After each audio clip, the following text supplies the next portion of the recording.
Sådan der.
Testing.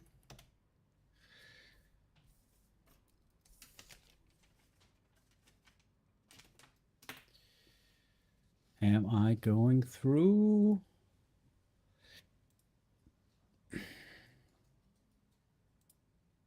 I'm hearing sound anyway from my own microphone, so assuming that I am going through.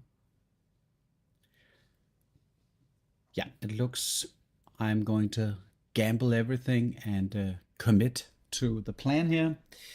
All right, so welcome to I think this is the 8th installment of my Wyll series currently. I'm trying to to finish the game. Basically, playing a warlock, a monoclass warlock with 0 consumables. That means no healing potions, no scrolls, no anything that's going to change the outcome of the fights for me in terms of consumables. So I have, of course, a whole list of videos showing what has happened up until now. I have been able to defeat Merkel before using the monoclass warlock in roughly the same fashion. This time, however, I'm in a bit of trouble because I made a colossal mistake by doing some things in the wrong order. So, and this is just like a pretext before I head into the Shadowfell and fight Balthazar. So, what happened was that I was planning to get the bliss spores from Spore in Act 1, effectively giving me 1d6 added saving throw and attack roll for every attack roll. And the reason why this is important is because in my normal setup, the bliss spores act as a contributor to keeping my spell concentration going. And this is the big joker for me.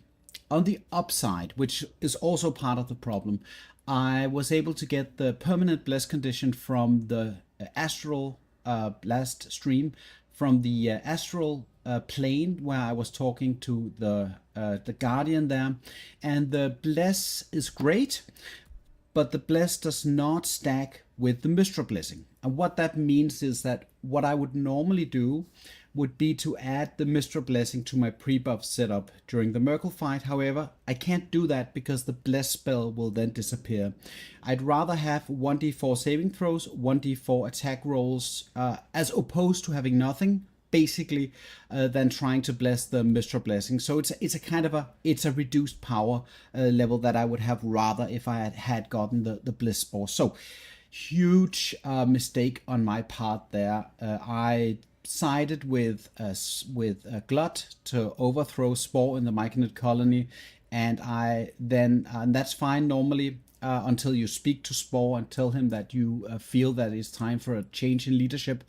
But then I attacked some of the Myconids to farm the XP, basically to murder Hobo, and you don't want to do that once you agreed with Glut to remove Spore, because that automatically prompts the quest to kill Spore, and for that reason I was unable to get the bliss spores after killing the Duergar. So big mistake. So, but that just means that I have a slightly lower power level. But then the problem is now that because I decided to go and fight Wargas in the way that I did, going into the astral plane, talking to the guardian in there, returning to the Githyanki crash, into the ambush where I was fighting Wargas. Now I spent basically all of my short rest resources, meaning I don't have any short rests left, to prepare for that fight. And because at the same time I also have all of the very important Dark Lady buffs from Shah in Act 2, I can't do a long rest, meaning that now I'm going to head into all of the endgame. And this includes the fight in the Shadowfell with Balthazar in a moment. It means heading into the Moonrise towers for an assault, because I did not murder Hobo all of the soldiers in there. And then following this, I'm going to fight Kethric. And I made a plan that I hope is going to carry me through this, but I'm saying that normally I would play this a lot more safe, and this time I've been gambling quite a bit. I have to just admit to that. Let's go. So this is the Warlock. The Warlock has, which is the origin Wyll version with the Fiend and the, let's find it, Pact of the Tome, giving me access to the haste spell as part of the subclass bonus there. And this is just my personal choice. You can do whatever. Then I have the Warcaster feat to maintain concentration on my haste spell, which I hope is going to carry even without the bliss spores. And then the other feat that I've got is the charisma buff. And the reason for this is that the charisma buff carries absolutely fantastically and phenomenally to the Warlock, synergizing with the Warlock's abilities. And to furthermore, when I was killing Warwalkers, I got access to the Diadem of Arcane Synergy, which is big recommend on this part, at least from here. It's just absolutely fantastic. What it does is that it adds my charisma bonus to the damage rolls of my weapons, which the offhand action is the near misser with a lightning buff. So that's going to really carry, and probably some things is going to change. The protection from good and evil, I hope I can carry that within the Shadowfell, and also I hope I can carry that into the Kethric fight. That's the hope. And if the assault on the Moonrise becomes a disaster, the plan is to do some kind of shenanigan to bypass and skip to Kethric on the top floor. Right now I'm lacking 8,158 XP. The Shadowfell, if everything goes well, should net me 12 or maybe even closer to 1,400 XP. And the Assault on Moonrise Towers hopefully is going to net me, I don't know, 3,000 XP. That's the hope. And then we'll have to just hope that I can get to level 10. Otherwise, that's just another learning experience. But like we'll have to see. So now I'm going to buff. I'm going to jump in first. Let's see. Party.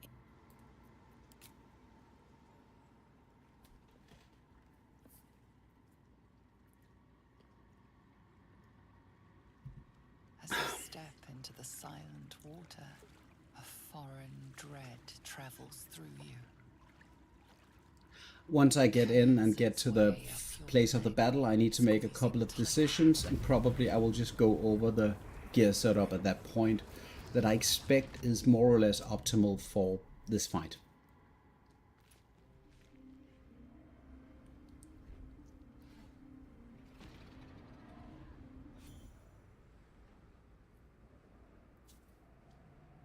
Okay.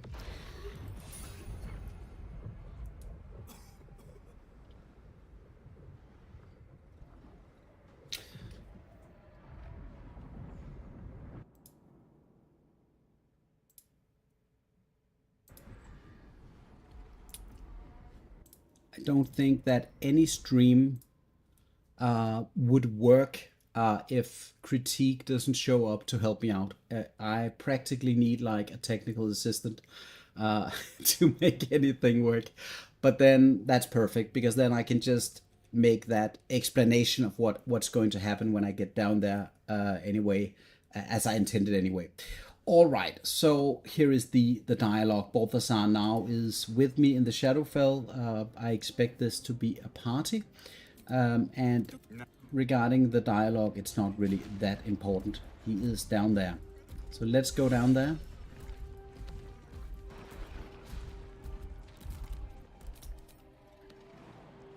Going to try to be as thorough as humanly possible when it comes to explaining what I'm doing. And also to be very, very careful here. If this guy can't come along, that is a disaster. There is a hand. Good.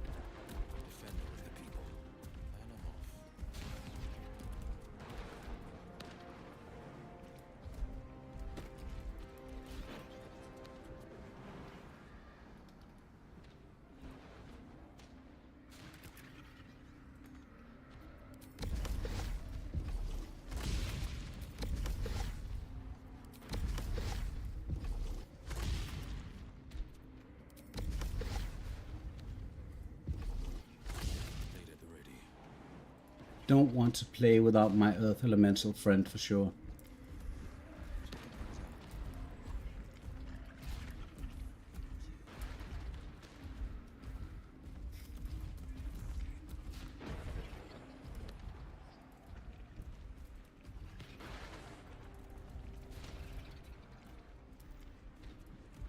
Right.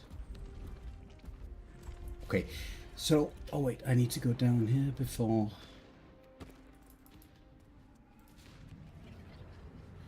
And there he is. Big man. All right. Okay, so at this point, I'm going to be ready to do a couple of buffs here. Now, what is important for the fight here is that you already have the jump, so that you can jump far. Let me just quickly check what happens when I equip something else. How does that affect the jump range?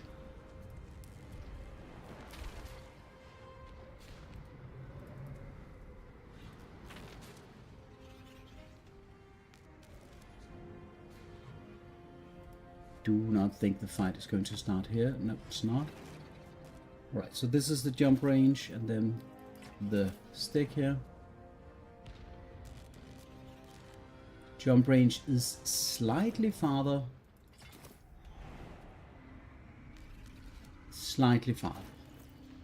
And the reason why I'm contemplating is you don't want to begin the fight by going down there. I'm going to go over this in a moment, what the considerations are for this fight, because basically the opening can be very dangerous. Very, very, very dangerous. So that's definitely something that I need to make sure that I do not fuck up. All right. Okay.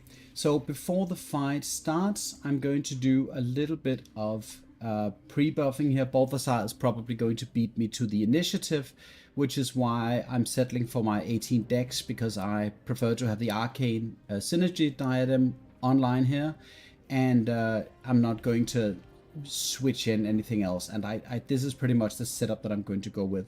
So I'm going to cast the protection from good and evil here, and the big hope is that this buff will carry, but we'll have to see. And then probably I will be wearing, where was it?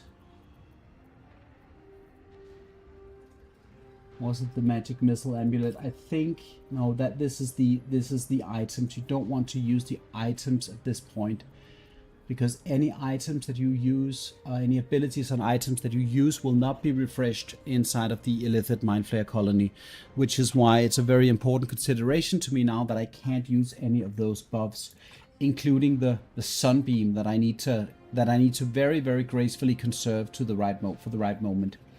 So let's just quickly see. Probably it's going to be an amulet with a passive effect. Do we have anything in here?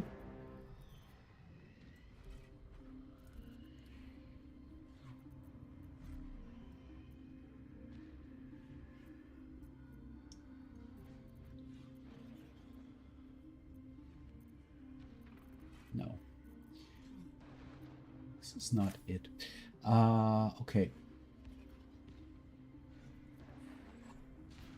So the healing word restoration, but that's something that I just want to have like in the back hand for something very important. Probably I'll just equip the Spine Shutter amulet, which in principle could put the hurt on Balthazar if it comes to that.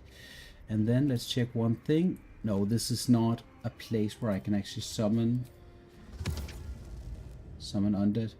Okay, I can, from a pile of bones, I can actually summon undead, but do I want to? Probably I actually do want to do that. The consideration at this point, right now, I have generally the buffs that I want for this encounter. Any other buffs are going to be, I need them for later, so I can't use my spell slots for this fight. That's the idea. Okay, I'm going to go over the setup now, what the plan is, what I hope will happen, and how I propose to go about this fight in general, in the best case scenario. I also have a video with me fighting Balthazar in the Shadowfell as a dual wielding fighter, which was very, very easy, but it is an entirely different setup than what I can get on the Warlock. So, quick overview.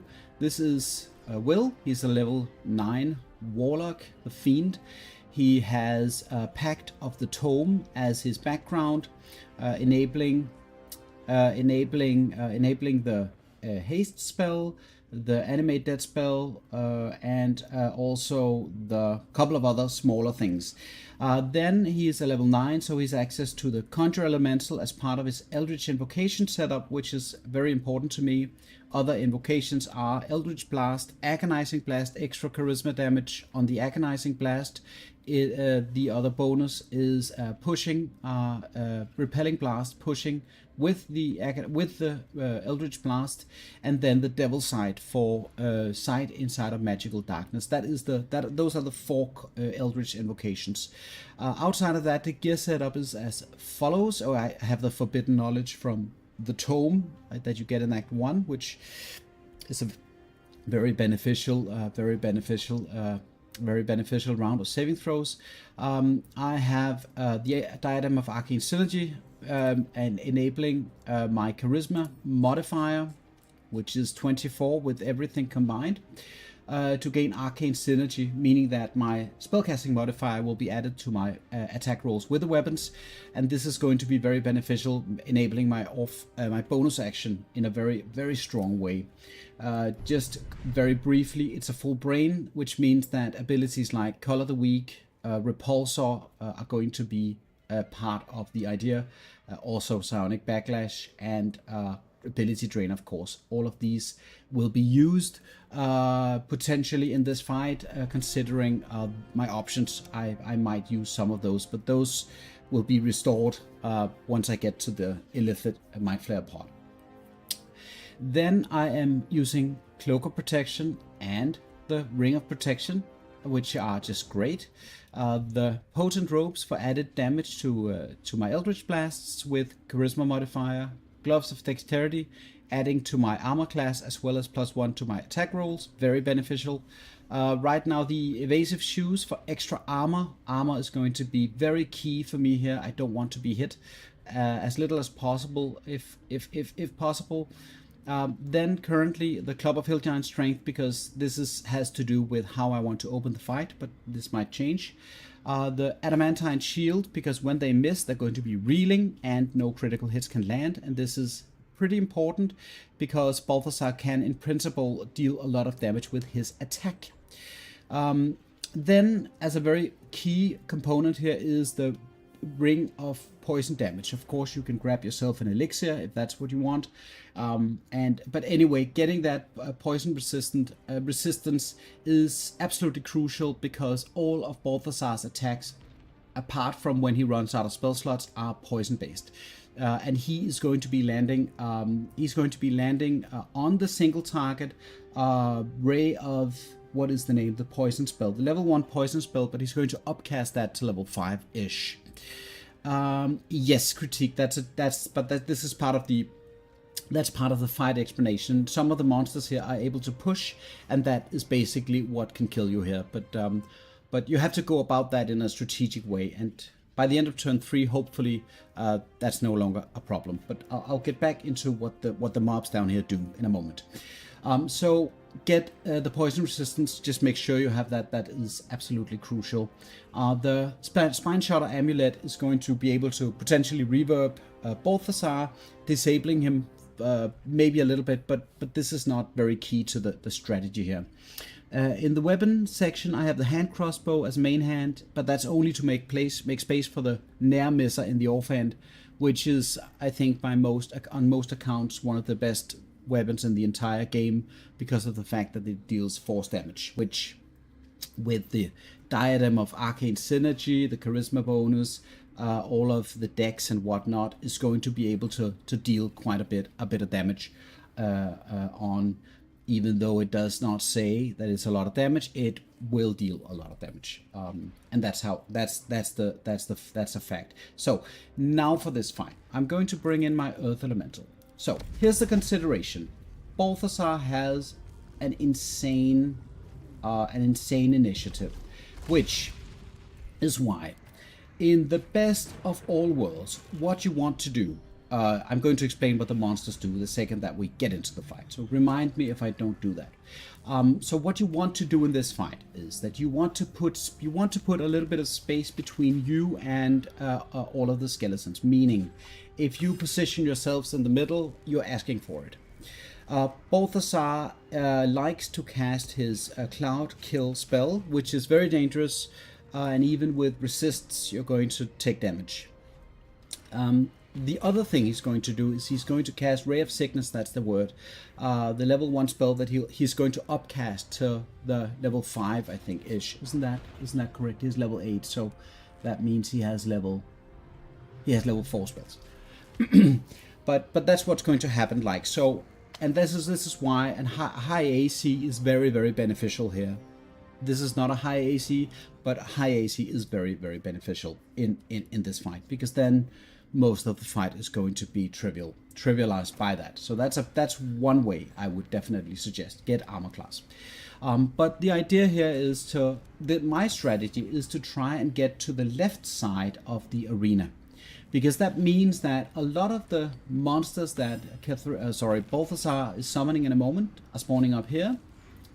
Some too are spawning here at this location, and then here and approximately here we're going to have apostate destroyers spawn. The apostate destroyers will push you as part of their action out of the arena, instantaneously killing you. So in the best of all worlds, to my knowledge, if you're able to jump all the way over here in 1 second, getting your back to the wall, yes, it's going to expose you to a bit of skeletal action in the early stages of the fight, but it's also going to put you in a very favorable position in terms of not instantaneously dying once the skeletons get their turn. Yeah, he's using the Cloud Kill spell, and I forget if that is it's as far as I know, it's 5d8 with the normal rules applied to it. The Cloud Kill, my experiences, and this is like the knowledge that I picked up from fighting here. I can't guarantee that this is the case. Balthazar doesn't seem very keen, at least with the setup that I was running on my fighter, to cast the Cloud Kill. So that means he's going to go into the attack roll with the Ray of Sickness. So both an attack and some kind of damage resistance is going to happen, which is very beneficial. So if there's only one target, there's a big chance that the mechanic is that he prefers the single target. But we'll talk about that once we get into the fight. It's going to be apparent very quickly if he prefers to do the one thing or the other thing. And then he still has his legendary action where he has the spectral aspect, but I think he also drops the damage pools after the skeletons die, but we'll have to see. So the problem here is that normally, and this is now, I have the 19 strength, so that means the jump length is pretty far, but as you can see, I'm going to be landing right here, which is not very beneficial. What I'm considering is the Earth Elemental can trigger the fight. Do I want to go ahead and port into the middle of the fight, causing the fight to start, and having Wyll up here on this ledge, being able to attack here and destroy the two skeletons here, and then joining the fight later? Or do I prefer, and let's just see if I can't I think I can crouch in just a little bit. I don't think the fight is going to start here. Nope, it's not. Can I kind of, get myself in there in another way? One thing I know works is that if you cast the jump spell, you're going to be able to get all the way to the edge here, and that is potentially what I need to do. My problem is, if I decide to do that, am I going to be missing the jump spell at a later point in this run? And that's the big worry. This is why I'm not proceeding as quickly as I normally would, because if I need that jump spell off of the ring at a later point in time in the Moonrise Tower attack, that's a problem. Probably I'm going to buff it because I'm a little bit worried that this is necessary. So decision has been made. Right, and let us just see.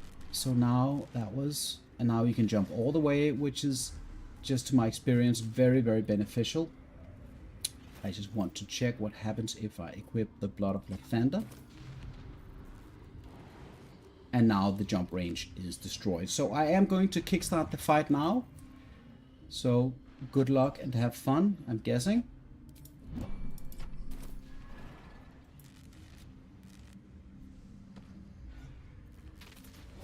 Okay, that was a little bit interesting. Let's just go ahead and attack him then. That was very, very unexpected. So that in principle means I can even switch in my Blood of Lathander for this. I'm not complaining. Jesus Christ. I am not complaining.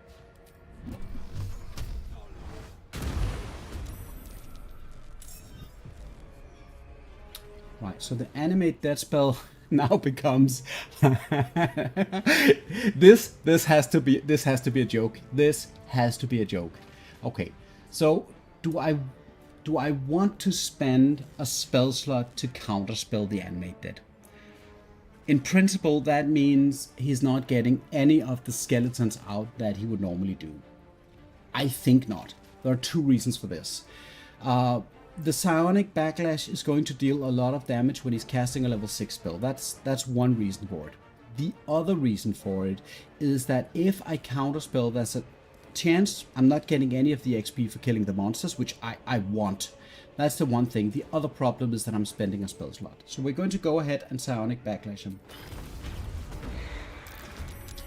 And so Balthazar is misty stepping away to a pretty favorable position already at less than half HP, and I'm going to be in the position of fighting the skeletons. We're going to talk about what the skeletons do.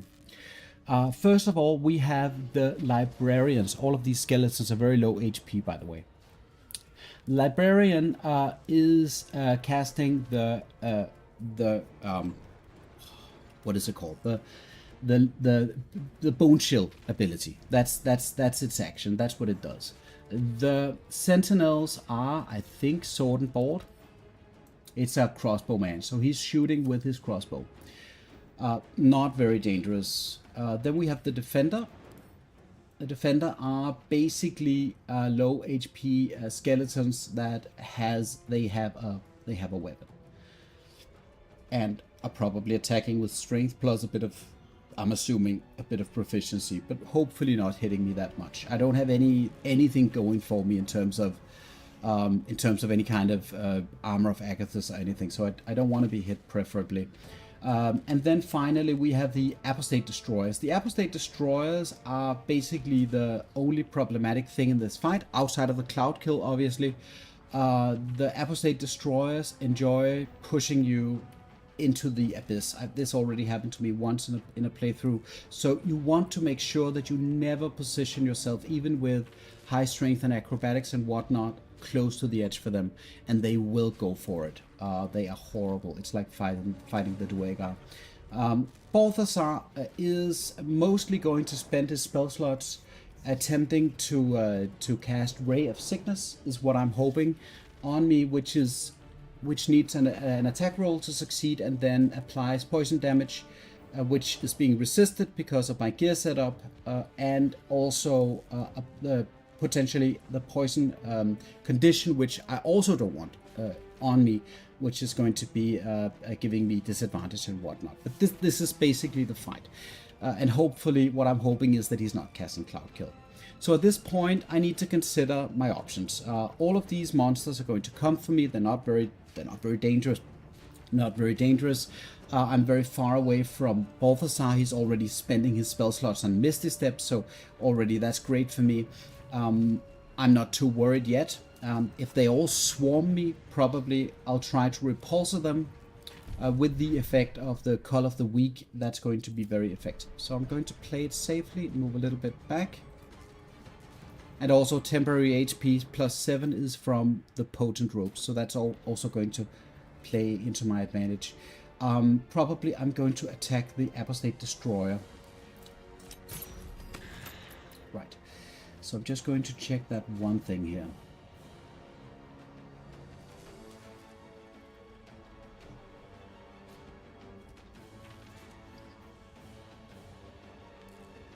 Right. Yeah. Favorable beginnings, and then the bless spell. The bless spell is that spell that I have like in yeah.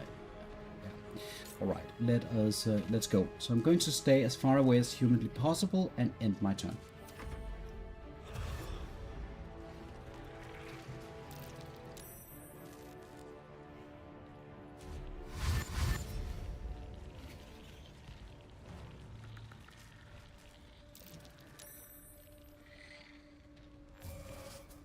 Oh, there's a blindness going in there. I think the psionic backlash will take care of that. And then we have 2 sentinels up here. And let's see if we can push them into the abyss.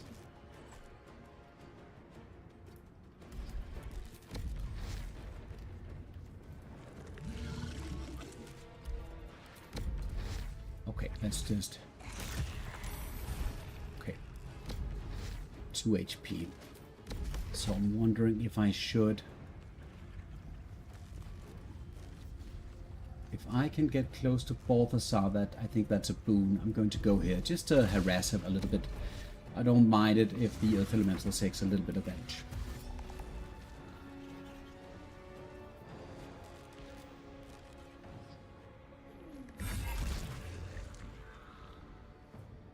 And all of these skeletons are worth 60 XP. And I can count those. That's 1, 2, 3, 4, 5, 6, 7, 8, 9, 10, 11, 12, 13, 14, 16, 17, 18, 19, 20. Approximately 20. So that's already 1200 XP on the XP side alone for these. Oh, Ray of Frost is what they do.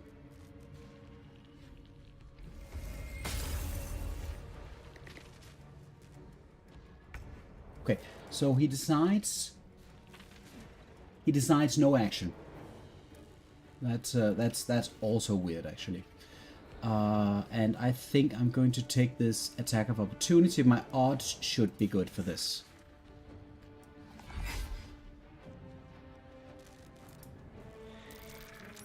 And then I'm considering this one. It might actually even be overkill, but like this should return on the Illithid Mind Flare pod. So I am going to cast this spell. This is extremely effective with Call of the Weak and also low HP monsters. And Balthazar now reacts with dead wastes down here, so that's already great for me. So I am going to just see if I can't bother that nice gentleman. Now the position is not as good as I wanted it to be. Don't think the skeleton can push me anywhere. We just have to hope for that not happening. Okay. And then I'm going to go over here. No reason to taking any extra attacks if possible.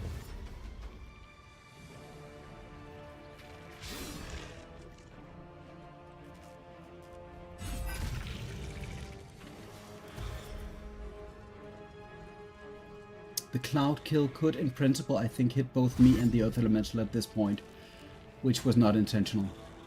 So I'm really hoping that that doesn't happen. Because then now he's casting it. That would be impractical.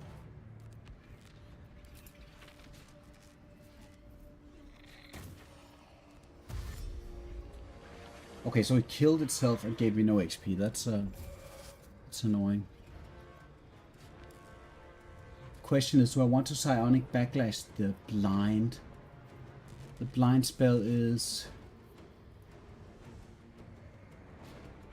How annoying is this going to be? Because if Balthazar decides to cast, it's going to be too annoying. I prefer to avoid that. Let's see what he does. Bone chill. So he's bone chilling now. Okay. I'm not too impressed with Balthazar this round, I have to say. Let's go and take an attack of opportunity. And then the condition, the Apostate Defender gets the reeling condition, and that triggers the diadem. It's just such a good item, Jesus. Okay, let's try this out.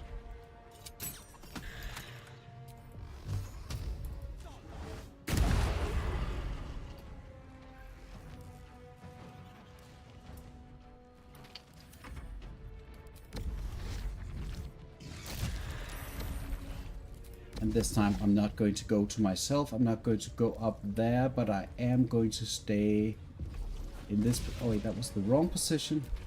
Annoying. Yeah. That was very annoying. There we go.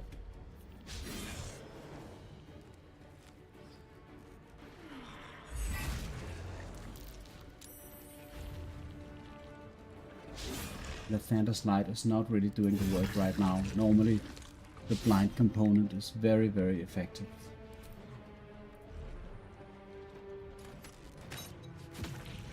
I am going to have to protect that Earth Elemental quite a bit. And now he's blinding me, which... I'm backlashing him.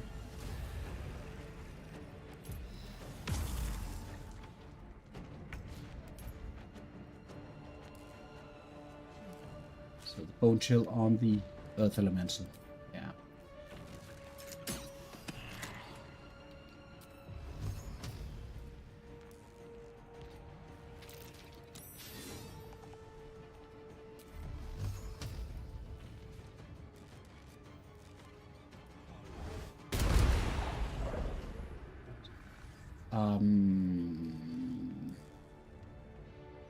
I am going to stay up here, but I think I am going to take very defensive measures to keep the Earth Elemental in the game.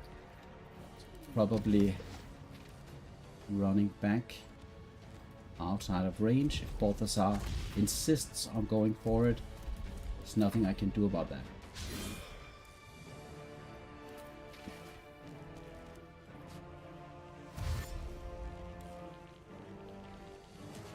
All in all, this is a very unproblematic encounter, and it does give extra XP actually, if you want to min-max. Okay, let's just quickly see, is the diadem online? Diadem is online.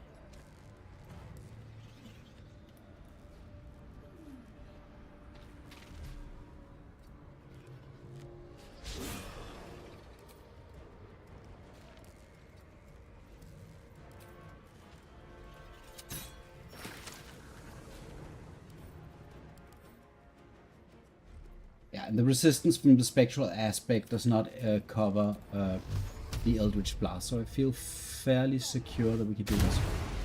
Yes, it is out. Okay.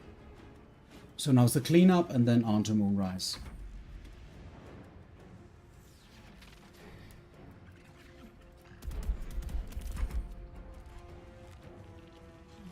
Oh. Okay.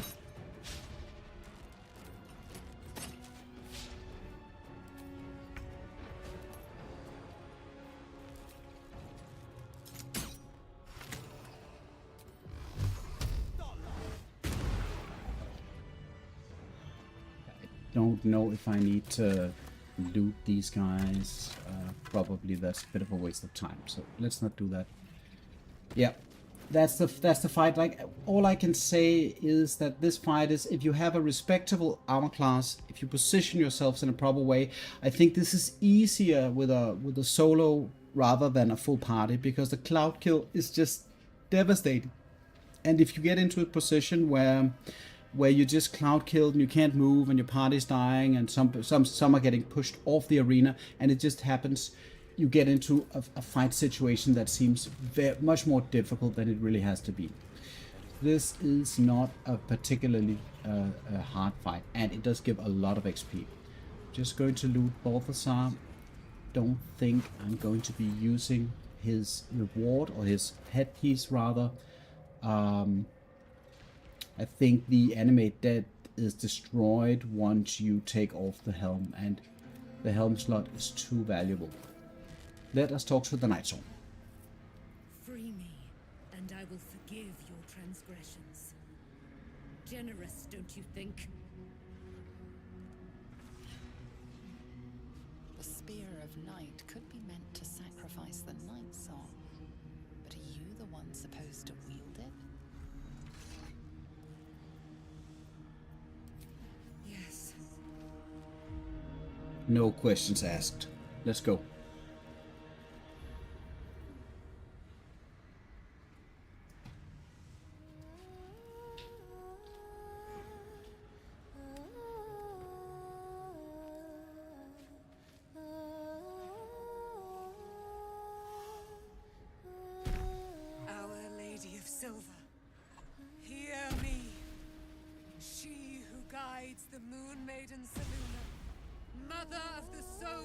Night Song!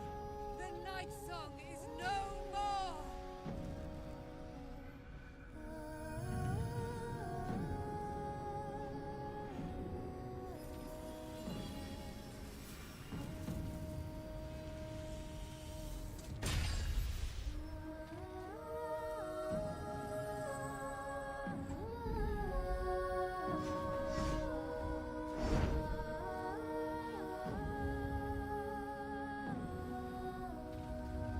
I am resplendent.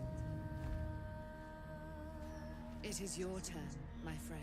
You have done what we feared was impossible. You have released me from a century of sorrow. Your power is great. So too must be your weapon. You must choose what you will wield. And the Moon Maiden will provide. Thus I have said. Thus will it be so. Are you ready? To kill Kethric Thorn.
Okay.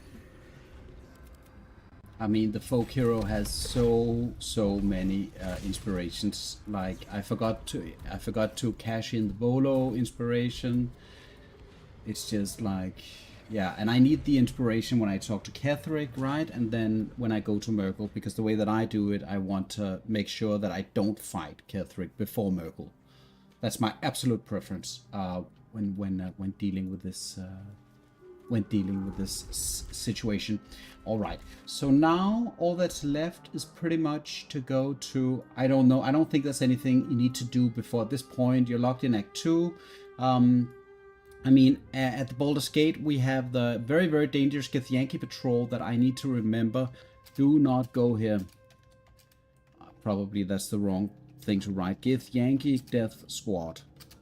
And I'm not planning on fighting these guys if I can help it, honestly. I'm planning to do some other things, but I don't want to fight these guys. At this point, for me, I don't see how this is going to be necessary.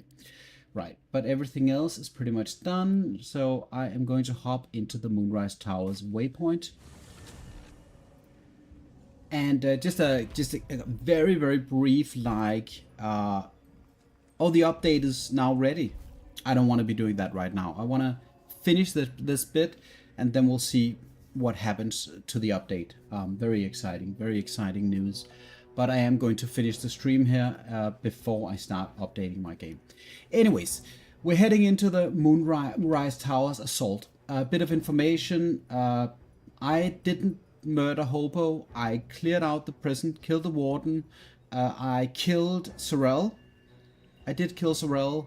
And perhaps just a few guards in there. And I went to the top of the tower and I killed all of the necromites helping out Kethric, because that bit is just too scary for me already with all of the other things going on. And Kethric with his Legion stuff where he resurrects into necromites is just it's very resource consuming, and so that hasn't been done. But outside of that, we're going to be facing a lot of the zealots in there. So I'm very curious to see what that's going to mean. I think for the sake of safety, I'm just going to leave out. We need to loot these guys. I forget some have tadpoles. I'm just going to quickly do so. Probably.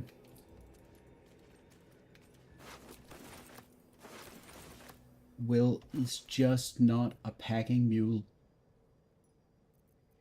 Just want to check one thing with this item.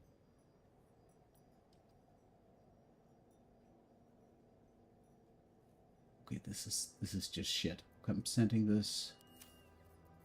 all of this stuff back to camp.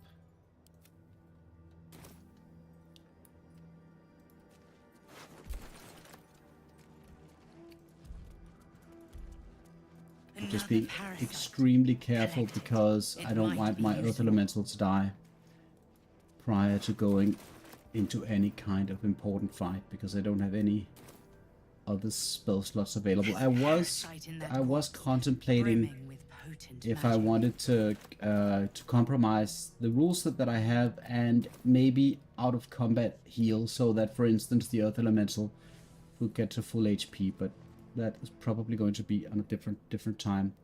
All right, let's go. Unshackled from shadows, she will rise in moonlit glory and carve a path of brightness to the accursed one's second death. So saith the wise Alondo.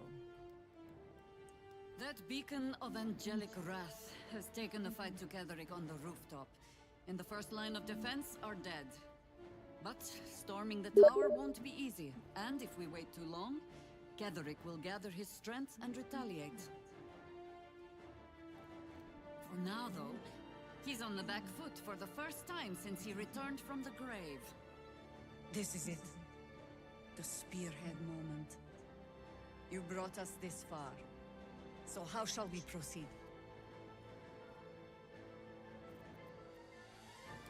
A sound strategy. Once it's done, me and my harpers will hold the ground floor while you hunt down the general himself. Floric left some of her flaming fist. They'll scout the prisons and the barracks below to ensure we're not taken by surprise.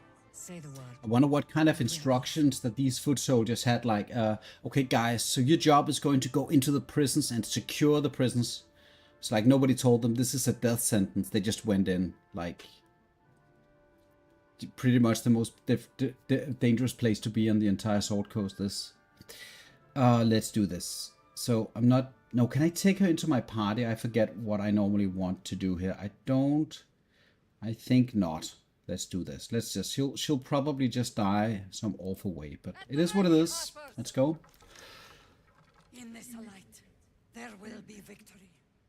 In this light, we will avenge the fallen! So the devil side, hopefully the devil side is going to help me out with piercing the Hunger of Hader. I'm really worried that I'm going to be unable to see anything, so I can't hit anything.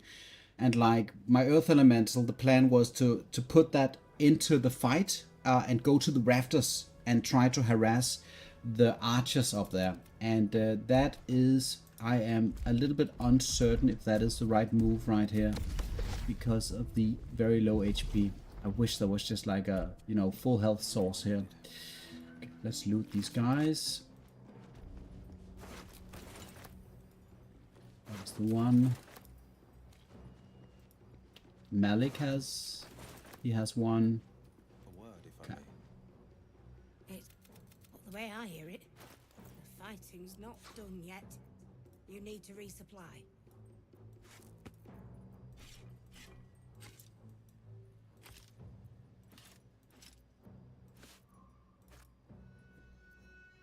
Okay.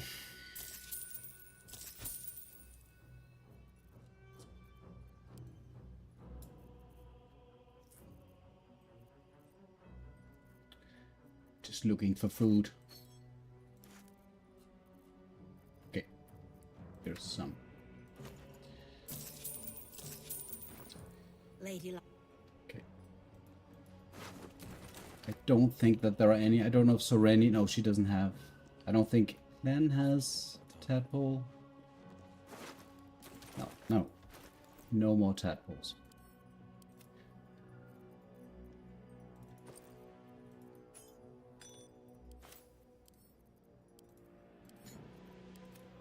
Okay.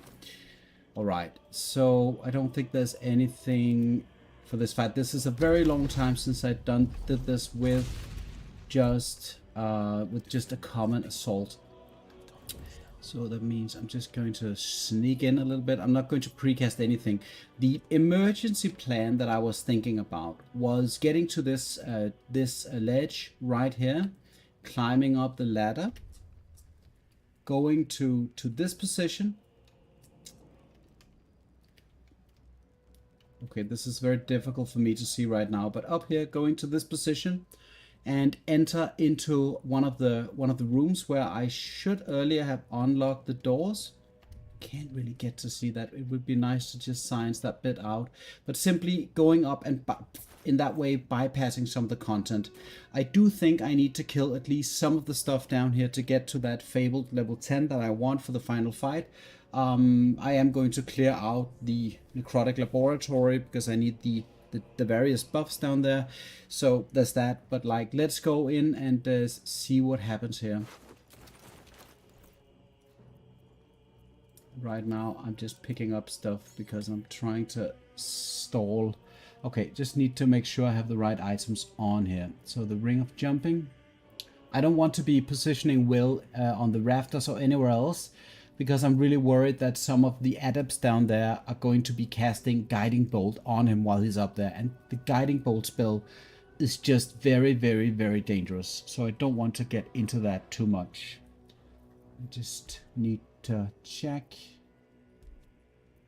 there is anything that I want for this fight. I don't think there's no control spells. Concentrating, deal an additional 1d4 psychic damage. That could be useful, but then the 1d4 is approximately the same as the Callous Glow Ring, so that doesn't make a big deal of sense. Do I want to change up my amulet? Probably not. It's still the same problematic for me as in the prior fight. I think I'm just gonna go in with this pretty much and see what happens.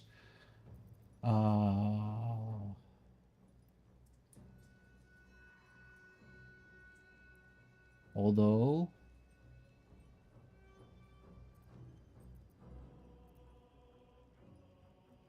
yeah, where did I put that ring? Where did that ring go? Maybe I didn't even pick it up. So I could go and pick that ring up. I don't know if I can actually leave Moonrise. I'm not sure. Maybe I can leave Moonrise, but I'm not sure that it's going to make that big of a difference, because it's still like, yeah, if I wanted to really push to the limit and push Wyll all the way up to the rafters and go up there and deal with things, it would be great to have him up there. If he doesn't die, if he doesn't fall. Some of them throw void bulbs and shit. Like, it's too dangerous to even consider going up there. And I want to stay back and let all of the harbors and the rest of the fists die, I think, while I'm trying to kill as much as possible. And then possibly I want to kite out. Let me just check the lighting. The lighting is, and maybe this is because of the Lathander. No.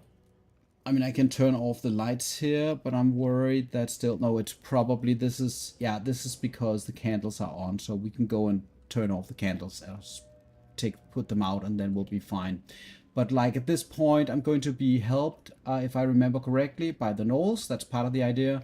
And this is basically what I'm facing before the reinforcement. So let's head in. Let's just see what happens. Is this just zealots, or are there even any adepts? It doesn't look like it, does it? Okay.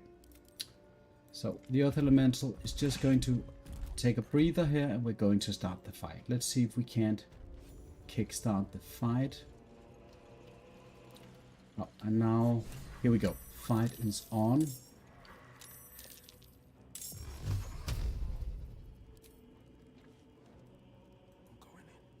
I know I'm positioning myself right here. Oh shit. That was what I didn't want to do. Because Forek is now on the forefront, right? This is probably the guy that's going to give me the most trouble here, is what I'm thinking. The adepts are basically the control factors at this point. And then we have the rafters. And now the fists.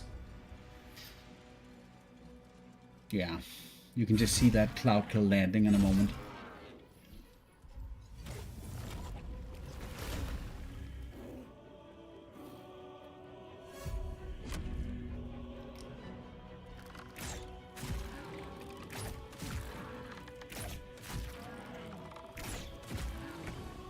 Okay, right, here's the turn. And now I have my action. So do I want to kill the ogre? I don't think I want to do that. I don't think it provides any value. I think I want to attempt to attack the... Oh, can I attack the rafters though? That could be beneficial. I think I could spare a little bit of movement to just check. See, this is potentially, I think, a better move. Let's see what happens here.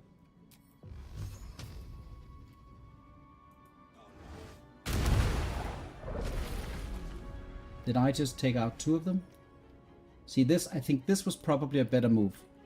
But let's see what happens. I need to move somewhere where the Hunger of Hadar is not going to hit me. Like where is he going to drop it? Like you just don't know. Probably I want it, if I can get it up here, that's better than having it down here.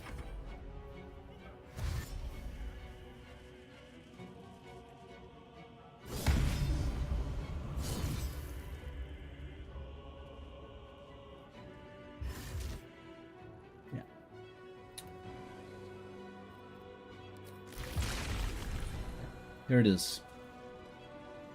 Yeah. So even if she dies, it is what it is. The concentration is good, and the HP is... I'm resisting. I'm taking the... Oh, I'm taking the cold damage before the potent ropes kick in.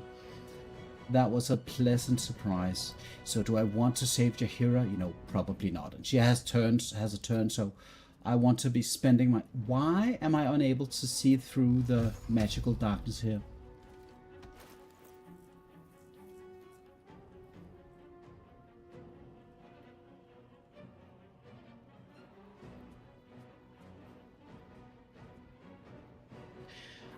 I'm assuming that the blind condition is imposed by the darkness spell. So what I don't understand is how I'm unable to see through the Hunger of Hadar at this point. Because in principle it's a darkness spell with added effects. That's very, very annoying. Like, do I want to go in there? I definitely don't want to go in there. This is just like stupidly dangerous. Can I position myself over here? Let's see. Why doesn't it show me where the... It should show me where the Hunger of Hadar is, right? It doesn't.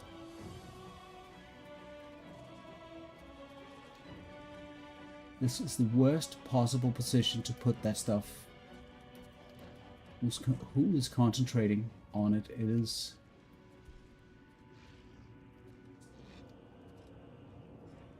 Oh, it's added for it right here.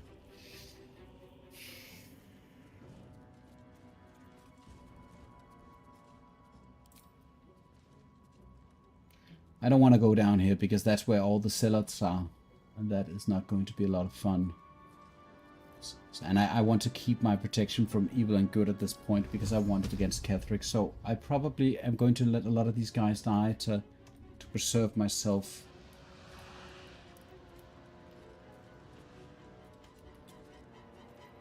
Just want to check one thing. If linking to the rafters, the misty stepping to the rafters is a potential. It's not, and that's again because I'm blocked from doing anything. Thank you, game.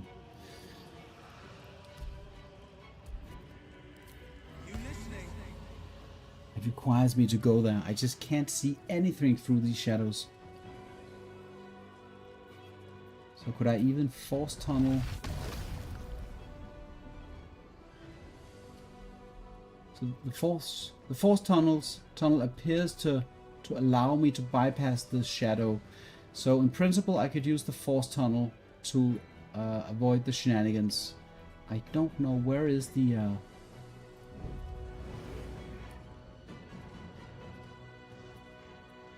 So if I go behind enemy lines, I'm not going to be able to hit him, right? Because the ogre is in the middle.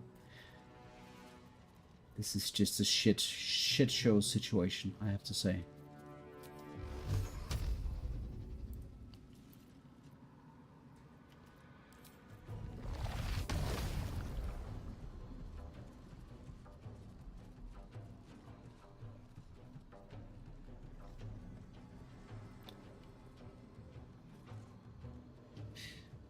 If I go down here,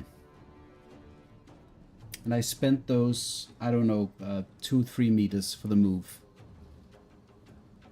and I step out of the spell here, and I shoot Forek and gets that one removed, he's still going to be casting another spell next turn. You know what?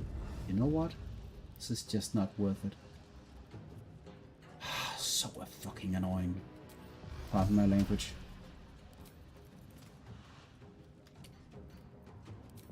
So magic missile. It's not even.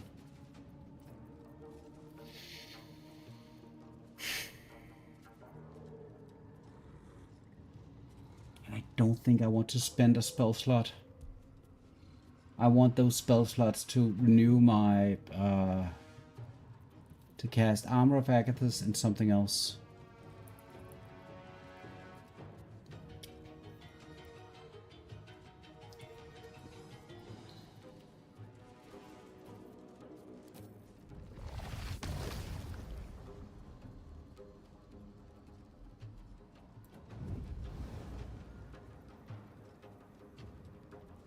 If I go out, how much damage is that spell going to cause?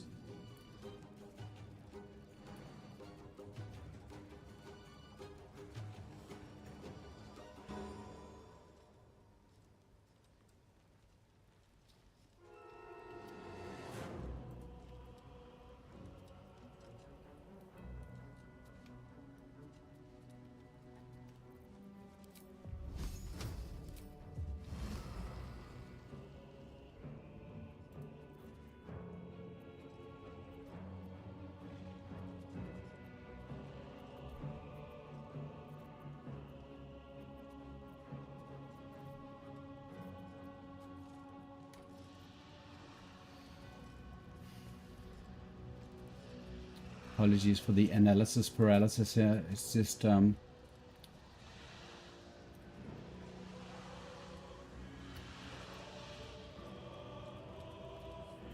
getting close to the sellers is an absolute no-go.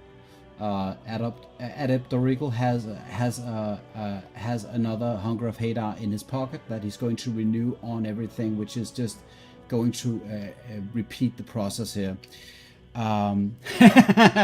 Yes, Critique, thank you very much for that comment. And this is exactly why I wanted the fight. Although I did kill Sorel, which would have made everything a lot worse if she had been casting her black hole there. So that is definitely the baby version of this fight. But still, yes, it is obviously very awful. So I don't know if I just want to...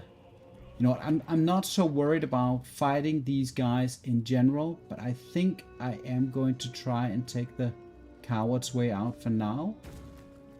And simply try to see if I can't get out of this. Not even sure that's a possibility.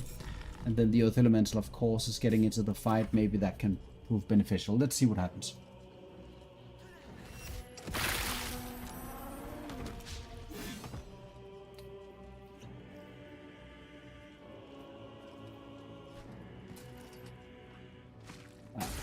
So, Jaheira, I expect you to go down with a bang, but like, god damn it.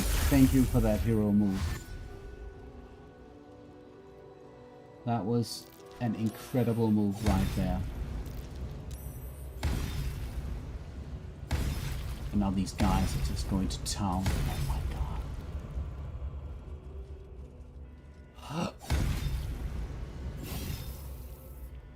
They are just going to town. There's the Guardian.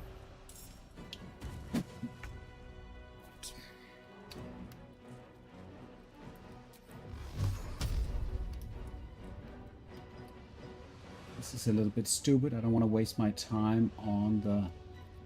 Can I hit any of these guys?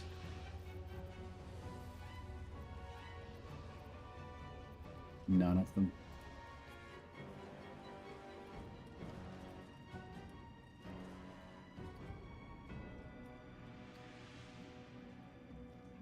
Yeah.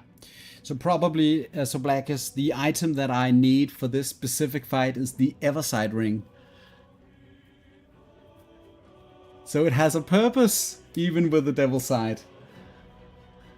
This is fantastic. Now I know the Devil's Side ring is needed for this specific encounter if you want to do it, because the amount of damage that I lost just over these 2 turns is ridiculous. Ridiculous. So all of these guys are now almost dead. The Zealots down here.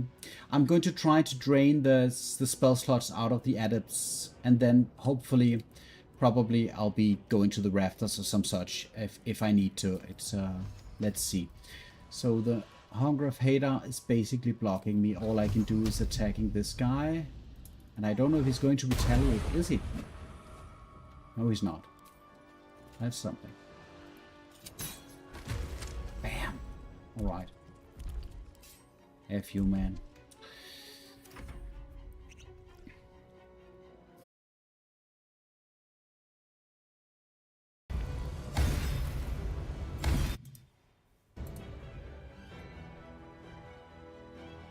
I think I had a bit of issues with my connection here, so I'm just going to reload, wait until the the feed is back up. Looks a little bit like I hit a bad connection here for the... Yeah, am I back? Am I not back?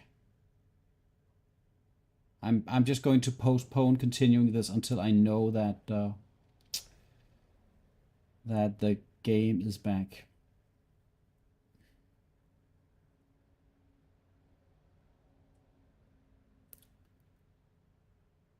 Is the game back?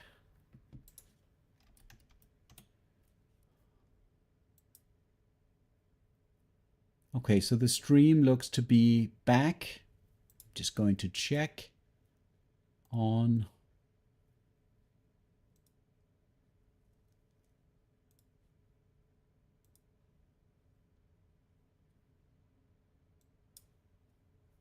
Right. It looks like it's back. We back. Okay. Let's continue into this shit show of a fight. I hope to do Kethric as well. Let's see what the situation is once I'm done with this this encounter here. All right. Okay, so I still can't see anything, right? And my Earth Elemental is still too valuable to just randomly sacrifice. I can't go to the Rafters. So I'm going to keep Mr. Earth Elemental a little bit out of the fight still, and hope for the clearing. And there was the Guiding Bolt, backlashing, and he's upcasting that to level 3, so that's great.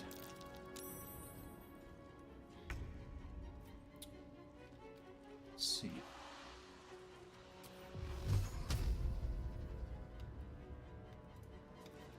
I can hit the friendlies for extra XP, but I don't think that I want to. Oh, there is a clearing in through the clearing.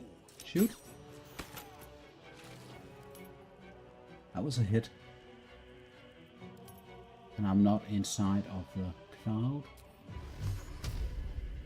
Yeah. Oh, wait, it's interrupted. But no, it's a... Okay, I can just shoot, I guess. Okay.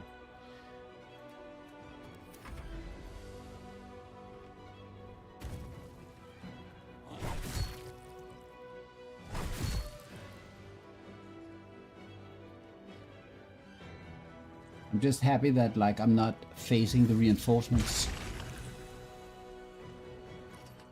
Or is that the situation? Oh, both Dorical and Kethric has both their has Hunger of Hadar, so Hungers of Hadar. So it's like it's double up on the Hunger of Hadar.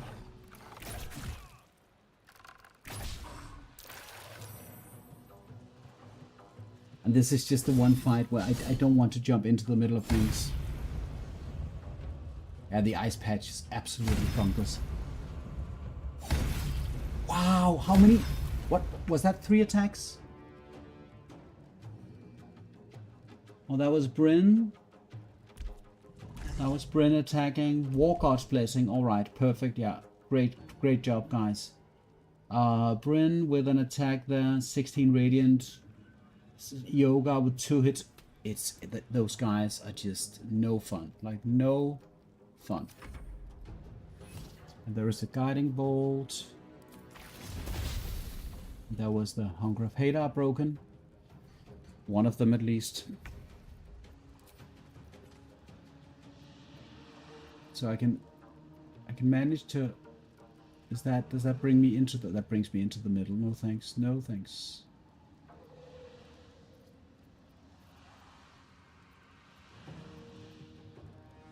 This looks to be the smartest move here. Fingers crossed. Okay, Everside ring for sure next time. Can I cheat the hunger in any way?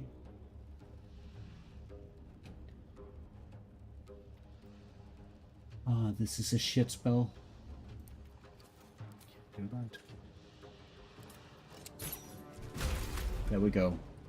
Hero shot.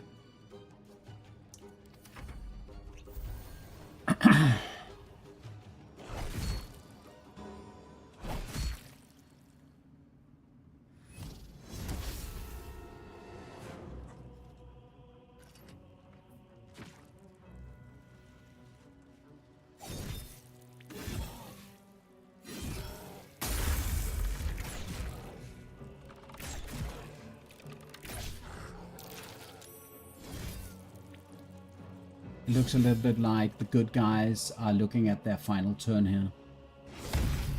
I have no idea where the gnolls are. I swear to God I freed them. I did not... or maybe I failed and they killed themselves, or I killed them, or something else. I don't know where they are. Maybe it is because I didn't trigger them. Maybe I need to go into the room to trigger them. Who knows? Maybe they'll show up at the end and fight me as well. We'll never know. We'll have to see about that. But the gnolls should have joined long ago. So the Guiding Bolt... and this is 4x, so I'm not going to backlash this one.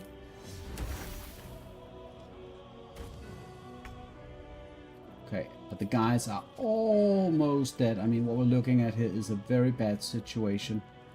I found my mark.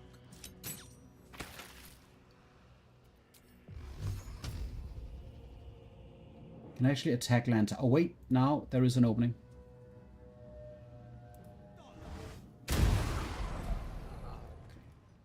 How in the world did I miss Lantern?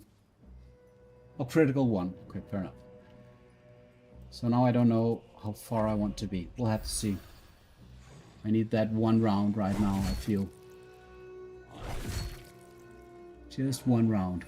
And now there is the Guiding Bolt. That's not good.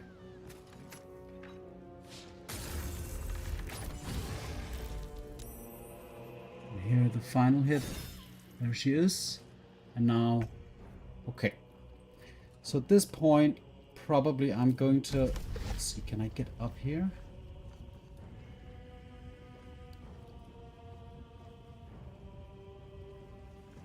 Let's play hide and seek with them.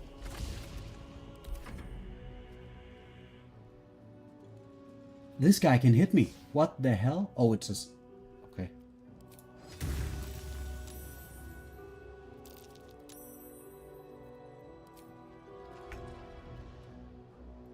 I mean, if he can hit me...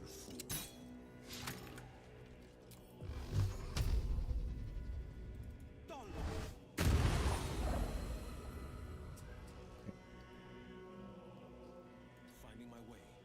okay, crossing my fingers here. Lantarv is just, you know, he's just feasting on those healing potions.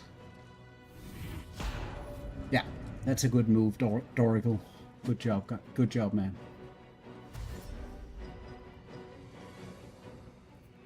I mean, you just want to get that Guardian of Faith down ASAP. Absolutely critical. Just get it down. Just make sure that it's on the ground. Then we're good to go. He's covering the exits. Yeah. Nobody can leave. Like in the name of the absolute. So this was the idea that I actually wanted to do this. I wanted to go up here and then I wanted to enter into the room and then go into Kethric. That was my kind of my backup plan if everything else failed. I just need to check the EXP 5,600. It looks okay. It looks okay. There are, you know, bits of XP that I can go and collect even before Kethric if I feel a little bit too on the edge XP wise. Right. So the spell there helped me out. Okay. So let's see. How far do I need to go in order to hit this guy?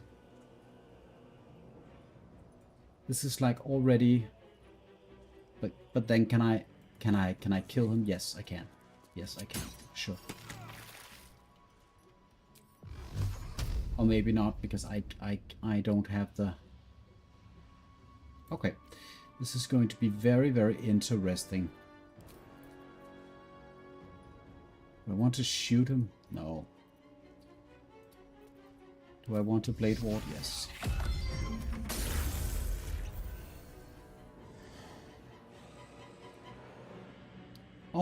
Oh yeah, maybe she'll join the fight, but probably unlikely. We'll see.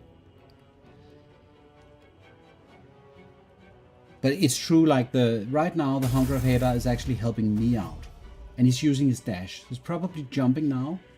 Oh, he doesn't have enough movement. Okay. And let's just see. So Kemerol is down there, not dangerous. Dorical is over here, not dangerous. Lantarv is not dangerous. And so that leaves. Oh, Quartermaster Tali is in the fight. Yeah, okay. You know, let's just leave the word to Tali.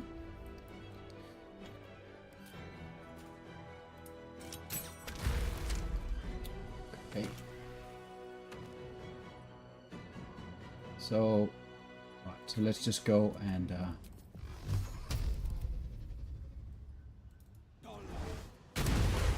Thank you, Lantarv. You served me well. But yeah, maybe Tali is like, she's casting some, I don't know, level 9 spells. We'll see.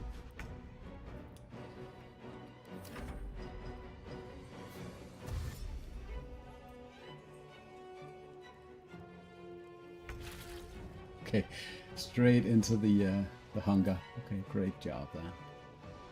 Kemerol, no. Oracle.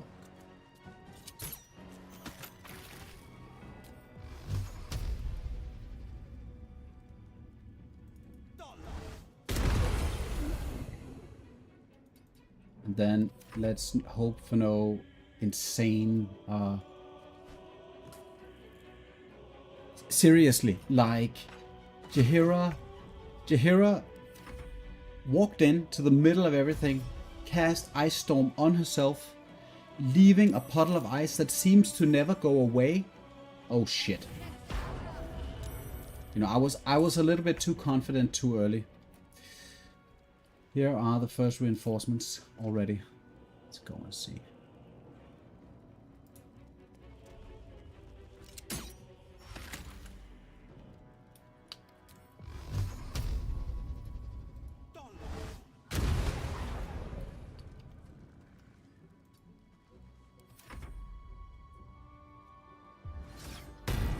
Oh yeah, the abjuration. Jesus, mother effing.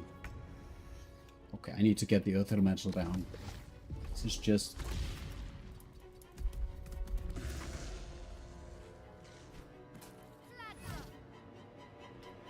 There's the Guiding Bolt, so do I want to... Yeah, definitely want to Sonic Backlash that. Oh, Jesus, look at her. Tally, tally, tally. I don't think there's going to be anybody to celebrate with after this. What do we have left? This is basically like the Zealot. This is the guy. who we want to look out for. So let's see if we can't.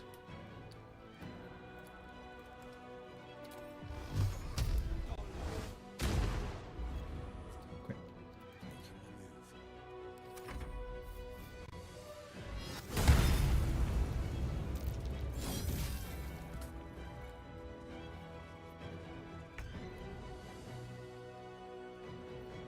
Still not quite ready for this. Oh, he can attack me. Oh, he dashes. Oh, thank God. And then he prones or what? No, he just stops there. Okay. All right. So I think I am going to go for the Zealot here. Or am I? Maybe?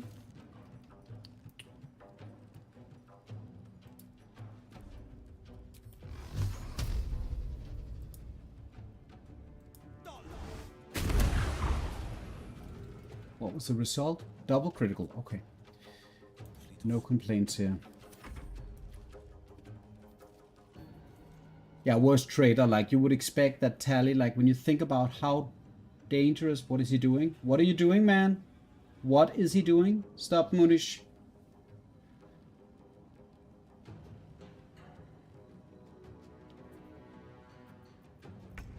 Oh, thank you. He wasn't doing anything. He was contemplating for a very, very long time, which I wasn't appreciating. Okay.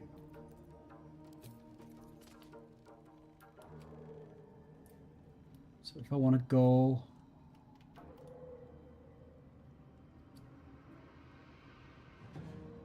This is an okay position. Come on.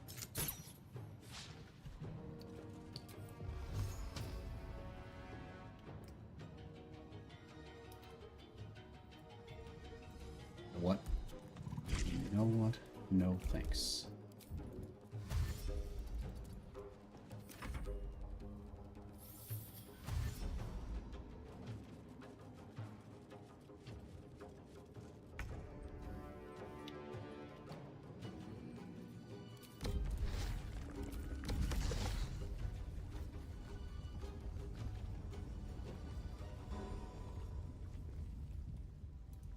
He's going to be in range to attack the... Don't want to do that.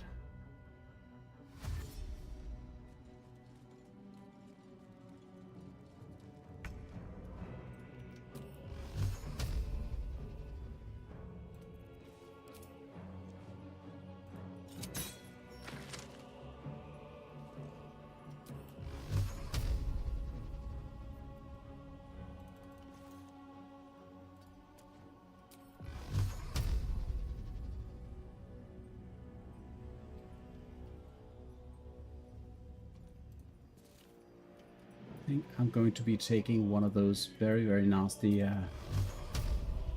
nasty guiding bolts in a sec.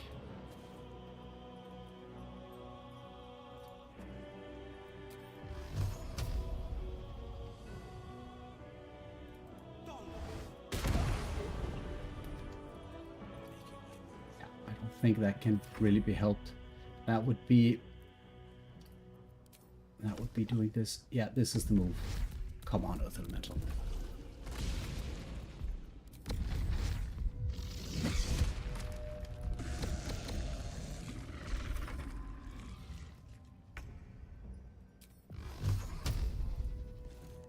Finding my way.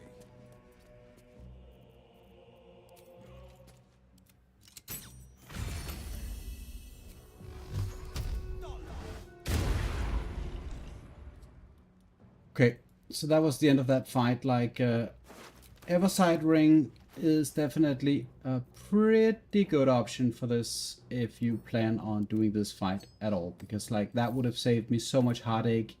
Being able to shoot through that cloud of darkness would just be, that would have been the thing. Okay, I'm just gonna loot everybody. Probably a couple of tadpoles. So.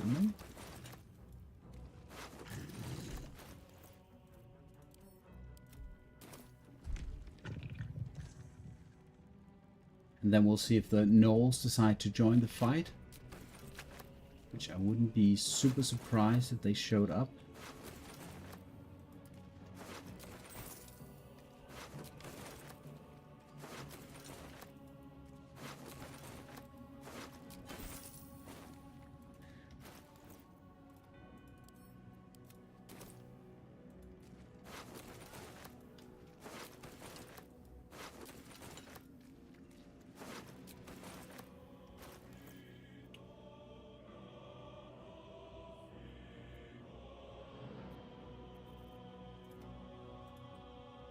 Pretty strong scroll drops right there. Sunbeam scroll and chain lightning scrolls.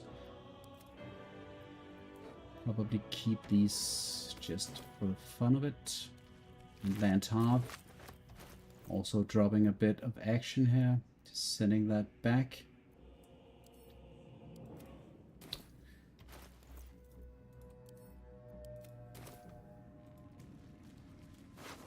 And now I don't know if more stuff is going to spawn. I absolutely forgot how this works. If I'll be facing like another round of cultists in a sec, or if I can safely go to either the basement to fight some of the skeletons down there, which I'm very heavily considering actually to do. And then the Fable +1 shield also, just picking that one up. 24 AC. Just keeping it for now. Okay. But like, I am worried that right inside we're going to have more of these guys. Probably not. But let's just go and check the gnolls. What the holdup is. They're having breakfast or something. What is this? Oh, this is... Okay, so she's dead though, but no gnolls. Alright, whatever. Okay, going to Kethric then. And I have not planned out the Kethric fight at all. Like, so I have really no idea what's going to happen here. Right now, just hoping for an easy ride. And now also Jaheira is not fighting with me. So there's that. Who's sleeping? Oh, that's the cat. Okay. Don't want to be bothered by that. Yeah, and everything is dead up here. Oh, okay. Just one moment here. So at 4,733, do I want to go down? I want to go below because there are harpers down, or sorry, fists down there that's going to help me. And it's the skeletons are XP. I don't have to go and fight. I can just take the XP that's easy and leave. I don't feel like this is the situation where I'm being dishonest to myself for not doing this. So what I'm going to do is I'm going to go down and harvest a little bit of XP from the basement here. And probably what I need for this is a bit of initiative, I think, with the sentinel shield. And illuminated, I don't know what I'm going to need. The skeletons are not that dangerous.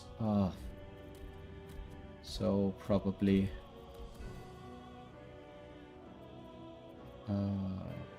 just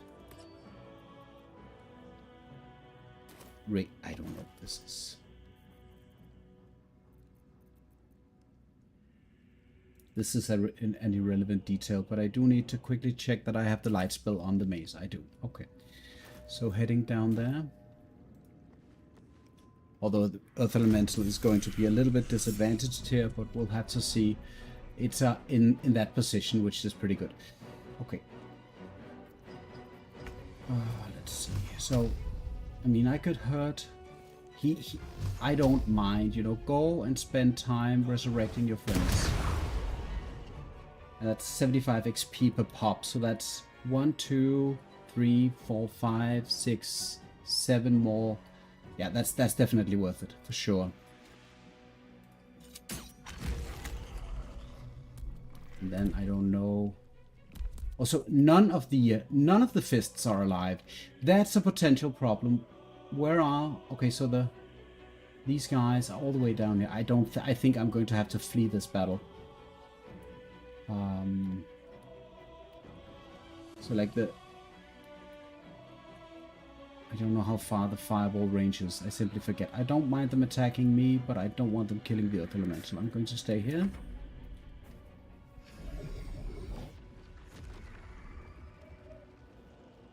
Probably this is going to be a bit of a coward move. I'm not going to go down there and fight the fireball mistresses. Not a chance. Not a chance.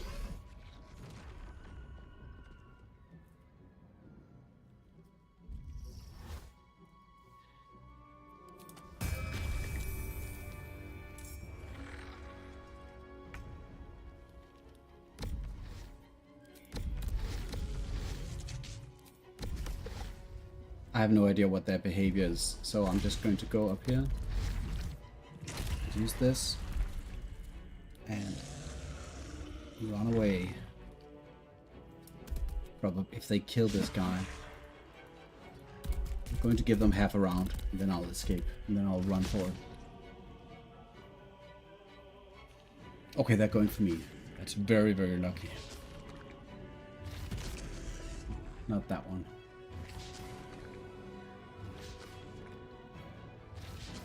This is just too much. I mean, if I had spells or something that I wanted to use and could use here, that would be fine. But since Mr. Earth Elemental is going to die from this, I'm not a big fan. Well, let's see. Critical miss.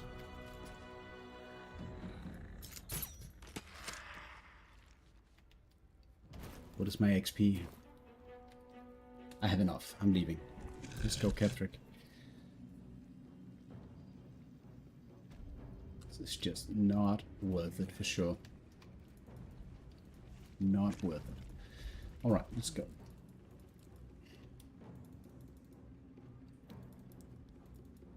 And I'm actually wondering, like, Kethric is a pretty dangerous guy. So, like, I don't want him hitting me. And I really hope that I killed his dog.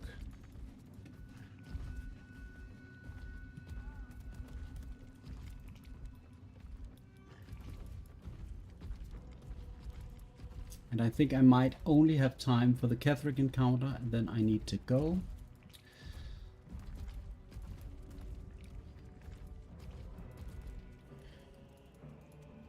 Let's see what happens here. So, is there anything I want to prepare for this fight in particular?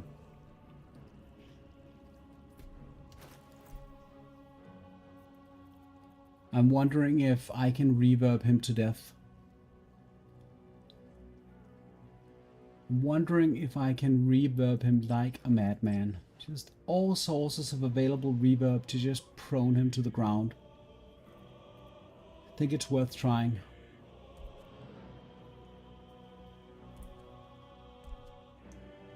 And I wonder about the initiative. I think I should keep it this way. Let's go.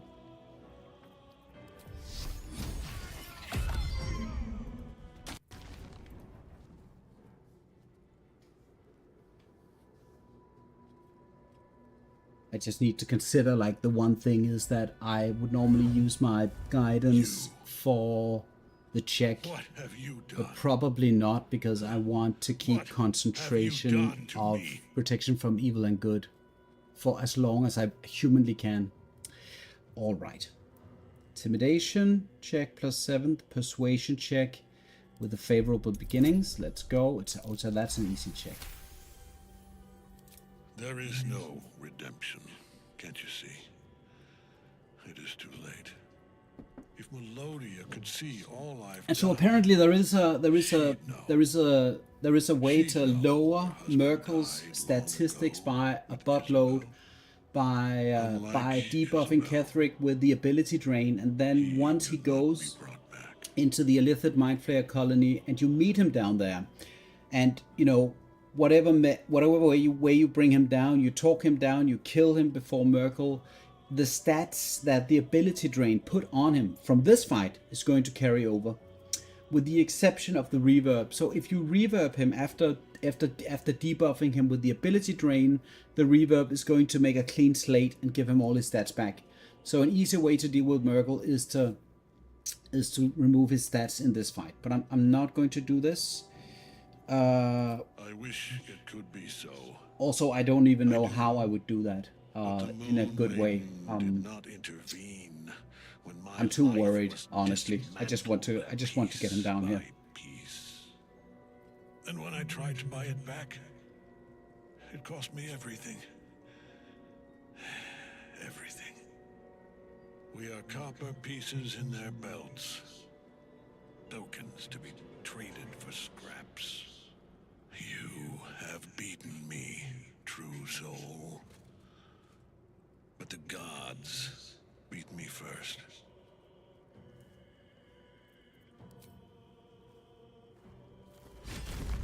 Kethric Thor!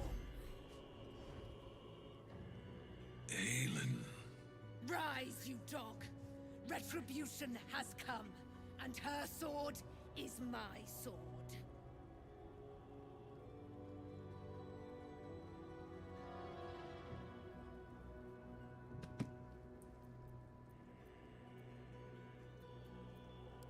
Your word's as good as mine, it seems. Very well. It was destined to come to this. The power I've accrued, the enemies I've cowed, return to me at last. Return to me for the final time.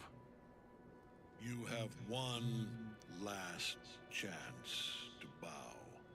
Once it's gone, I'll have no choice but to destroy you both. Do you hear? Bow!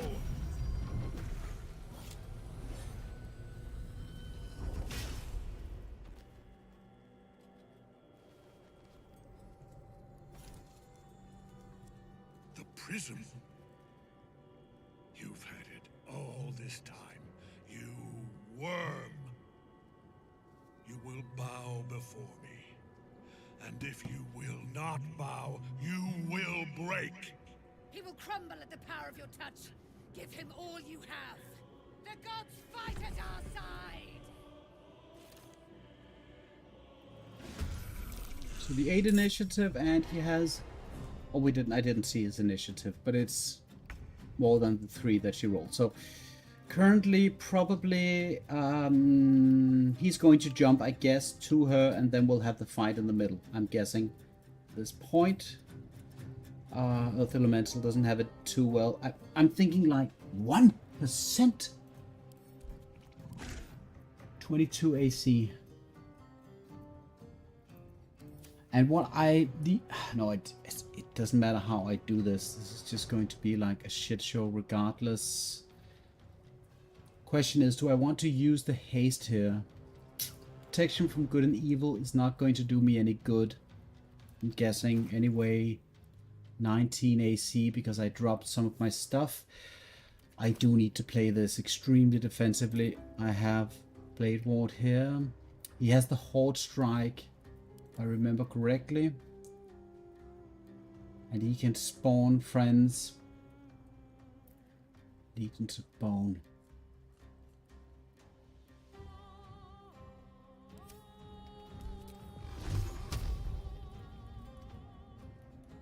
Even wonder, like if I...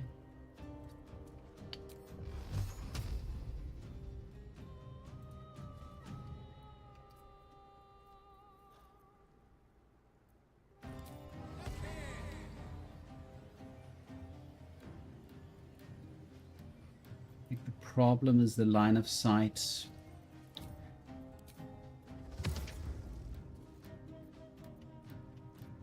Could consider Shield of Thralling Dame Aelin. If I could give her any kind of buff.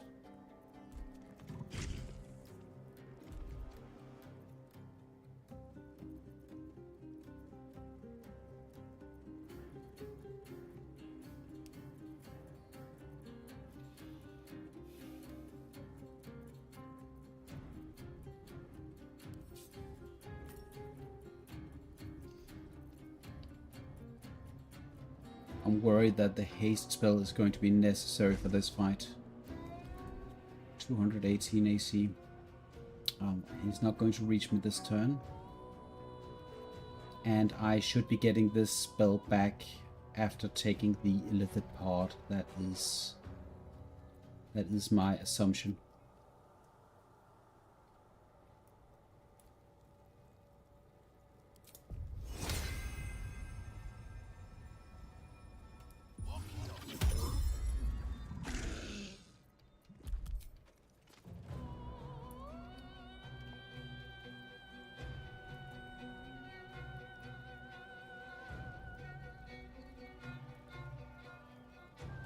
I have no idea if he has any reactions, so I'm just going to go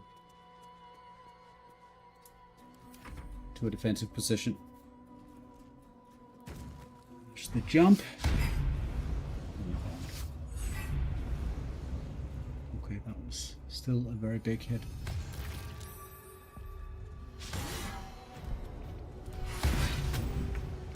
Wow. Okay. Probably I need to go and prone Kethric here, or, well, rather, attempt the prone. With this. And then we'll see.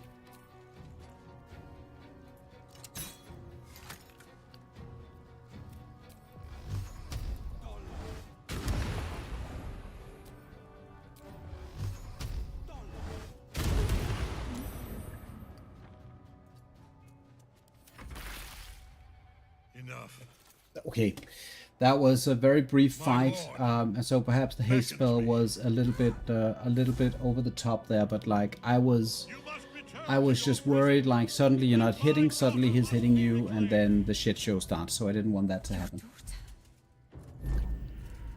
Isabel.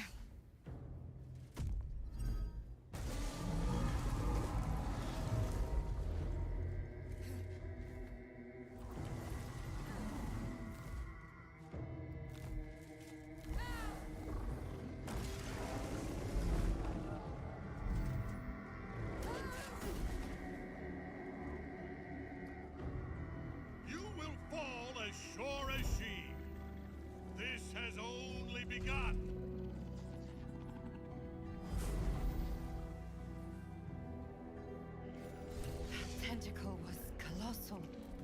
How can such a thing be possible?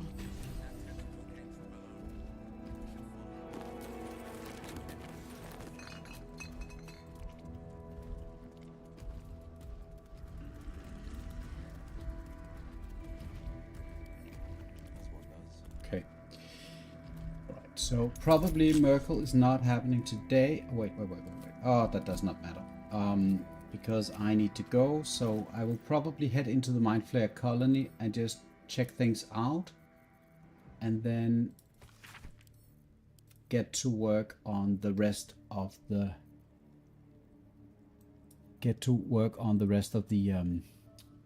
the Act 2 session next time.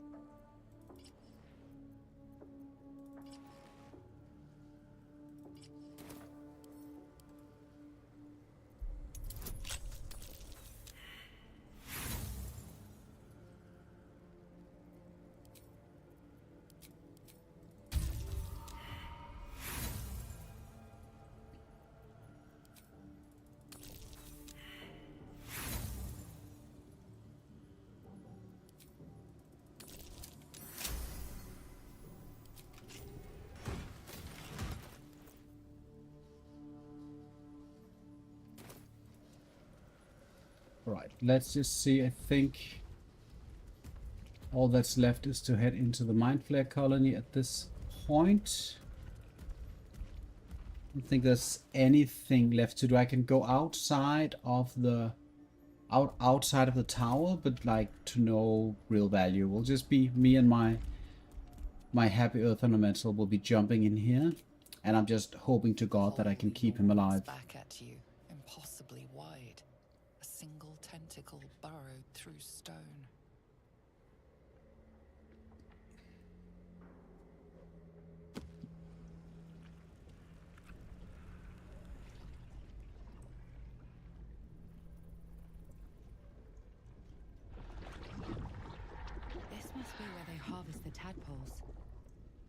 close to the source of the infections.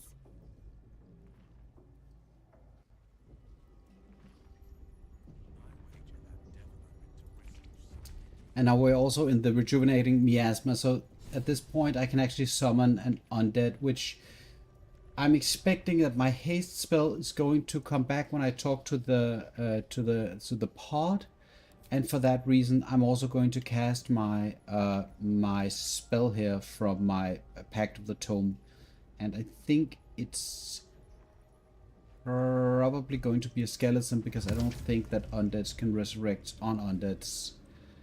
Outside of maybe on the illithid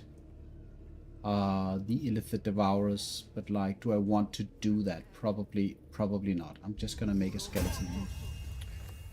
He does provide value after all, and so for that reason I should also summon the Quasit. And then at this point I'm not going to be spending any spell slots until I know for sure what I need it for. Because there is the resummoning of the Conjure Elemental, which I need, for which I need one, well, depending on if it lives, and then the Armor of Agathis, which I think I want for this fight. It's not 100% certain, but like I think I want. So I'm keeping that spell slot in reserve there. And I probably need to go at some point at which I need to close down the stream and do the Merkle fight. Either later today carefully. or tomorrow, We are probably. very close to the source of the absolute now. Let's just see. Storm has become a The tempest. 140 XP per Intellect Devourer. It's a very, very fearsome opponent. Actually, on second thought, I need to make a quick call before I proceed with this.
Alright, just taking a couple of more stabs at clearing this colony here. Right.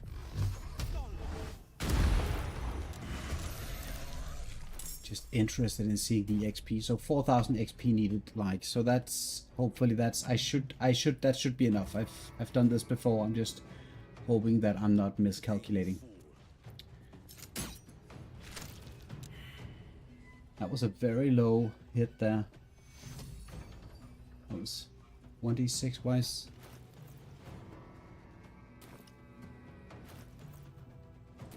Oh, there is no no arcane synergy. That's the reason. Okay. And guys, I apologize, but this is not the time for you to shine. I think I want you to stay back, actually. Like something they can add to this in the patch 7. Like I have no idea what I didn't read the patch notes, obviously. But what I'm hoping is, why are the intellect devourers not a little bit more fearsome? I mean, they could be a little bit more dangerous, right? So I actually lost my... Oh yeah, I cast the haste spell. Got it.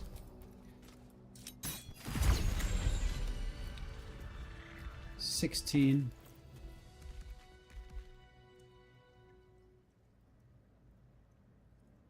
Oh yeah, that's because I'm level 9. Yeah, there we go. So the fiend has the ability to, every time it kills something, it regains an amount of temporary hit points dependent on the level combined with the charisma modifier. And my level is level 9. My charisma modifier is +7 at the moment. So that brings me to 16 hit points. And then the very, very unfortunate mechanic, which I'm going to bitch about at great length, is that the potent robes overrides the temporary hit points. So in the fight, the temporary hit points of the fiend background should be overridden by the potent robes. So obviously, if you can have like 16 or 17 hit points, or you can have 7 hit points from the well-liked and well-fortified ability of the potent robes, you choose the former. But that hasn't been how the game has worked up until this point.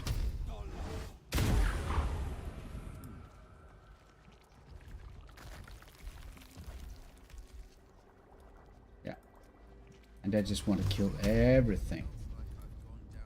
Wait. And I still forget to send my things home. Guys, you're too valuable.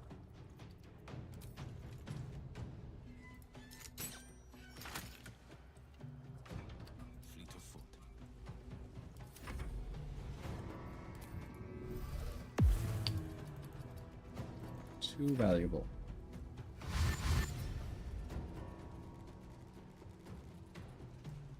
And these are all like 140 XP. Chop, I think, is the same. So that's 6. So that's 5 times 140.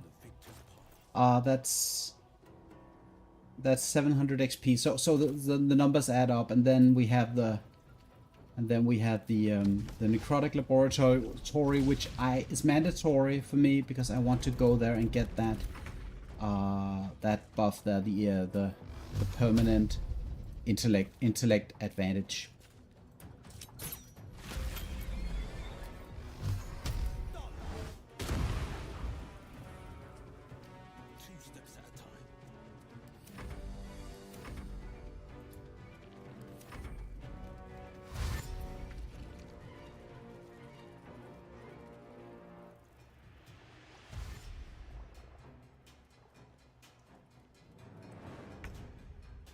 And I'm assuming that that Larian kind of wants you to be around at least level 8 down here, and the gigantic XP boost that you get, I think, is supposed to bring you closer to 9. I'm not sure that they, balance-wise, think that level 10 is required for this.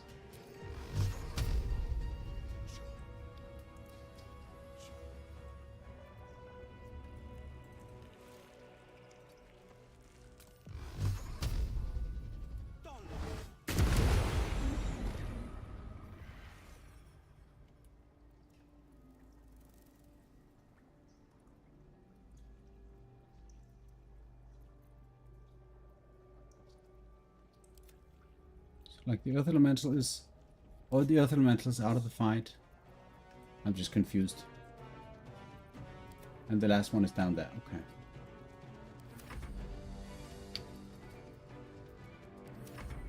in this part of the game. Like every fraction of my being is nervous of fucking something up. Because I've been there before. Right, so I'm going to leave all of the guys hanging out here until you need it. And then I need to be very careful that I equip the 3-action ring in a moment when I need to go and fight in the necrotic laboratory where the paralyze takes place. And that is probably at this point going to be a bit of a shit show, where normally I would cast a firewall or something else to deal with it in a good way, good fashion. We'll have to see. Okay, I'm talking to us. They wish to repurpose us. Oh. Found the helm.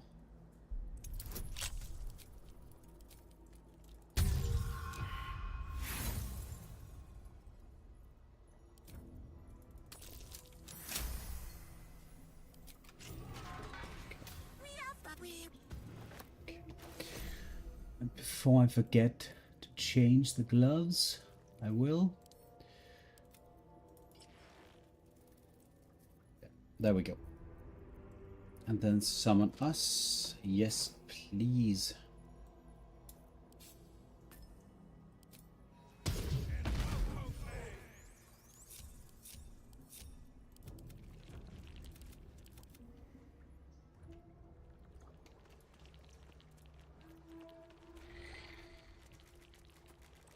Where am I needed? 2 steps at a time.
$140, like I will definitely, I don't even need to do the horrible absolutist encounter, which I absolutely detest. I can avoid that, I think, just by killing these guys. Let's see.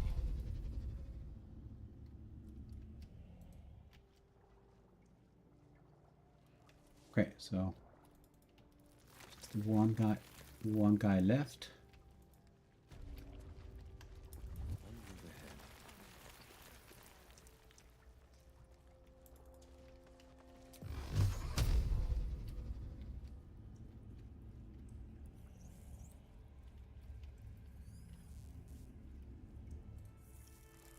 I think I actually managed to already kill several, so I can even just kill these. Mind flayers and civilians. There are 3 of those, okay. This must be where they infect and transform those they kidnap. So the 6,000 XP that I was kind of calculating that I need before entering the Illithid Mind Flayer colony, I think is relatively easily obtained down here, like approximately 6,000. If you go slightly below, around 5,500, I think you're good. You don't need to kill everything in the game if you're good with level 10.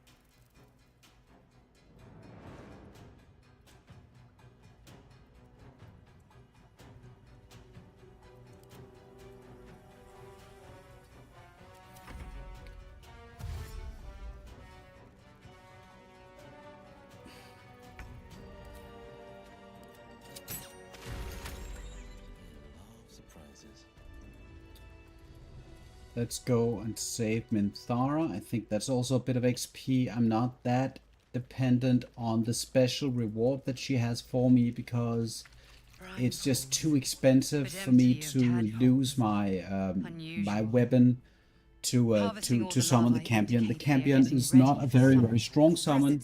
Had this been like the angelic version, that would have been a lot stronger. Okay, Mizora. Examine the device on the left. Oh, this is the one where you need to... You decipher the symbol. It's an illithid sigil, meaning unleash. So that is probably the unleash, right? You did all right. There we go. Ignorant thing. It's always the terms and conditions that get you. Not a single reward. I don't care about the result here. Let's just go. Oh well. Blade of the Frontiers. No added experience, but the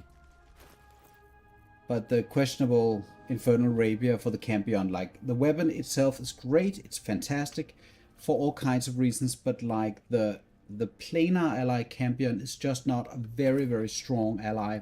I could actually consider using it for the Necrotic Laboratory as cannon fodder if I'm not going to use it for that other thing. Just going to check here. This is the place I'm not going to go this run. So now I need 2,000, approximately 2,000 XP. So I'm just going to go and click the right button, I think, here. Let's just see if I can't avoid fucking this one up here. Let's go. Your tadpole forms a telepathic connection with the device, and a chorus of static energy fills your mind. Every mind flayer in the room calls out hungrily from its pod, seeking release and sustenance.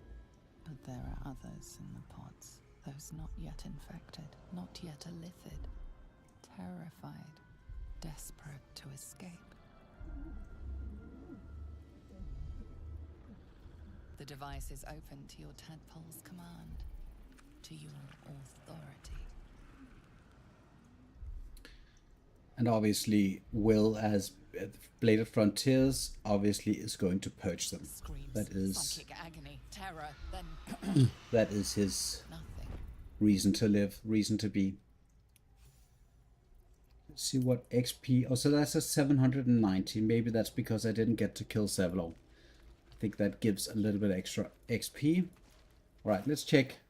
So we're at 1,000, almost 1,100. Basically, I need to do one last fight to get to level 10, and that is probably going to be the Necrotic Laboratory. I think that's all that we have left at this point. Couple of Devourers. What have we here? Actually, I think, yeah, there are two more down here, if I remember correctly. Is this the... This is the laboratory. Okay, so one moment.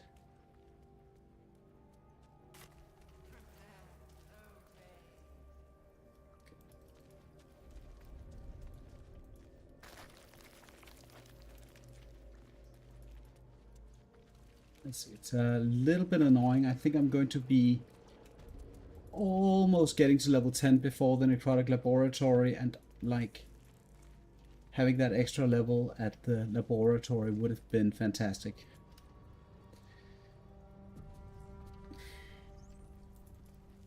But probably I'm going to have to play that a little bit cowardly, I think.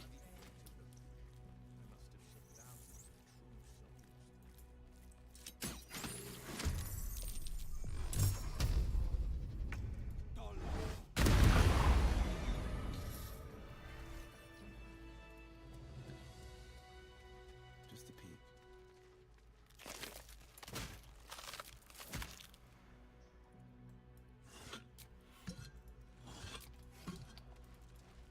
Okay, and there we have the restoration part, which I'm hoping is going to save me. Okay. So I'm lacking 600 XP. Okay.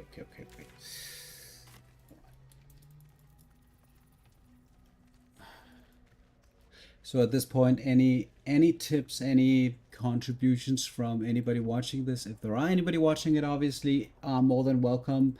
Like my general experience with dealing with the necrotic laboratory is that it's a combination of a shit show, keeping the monsters that I'm fighting down while trying to get to the guy who I need to kill.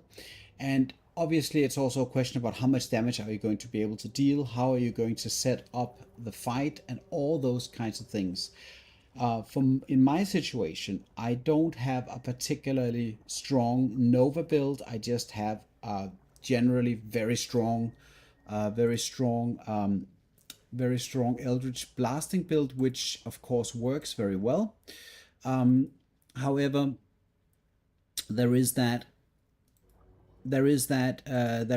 surprise element or bit that I am going to be. You know what? Probably I want to summon that champion for this.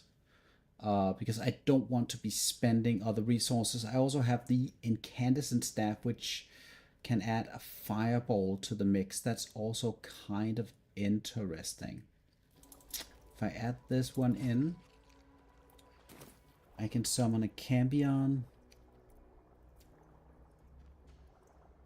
which is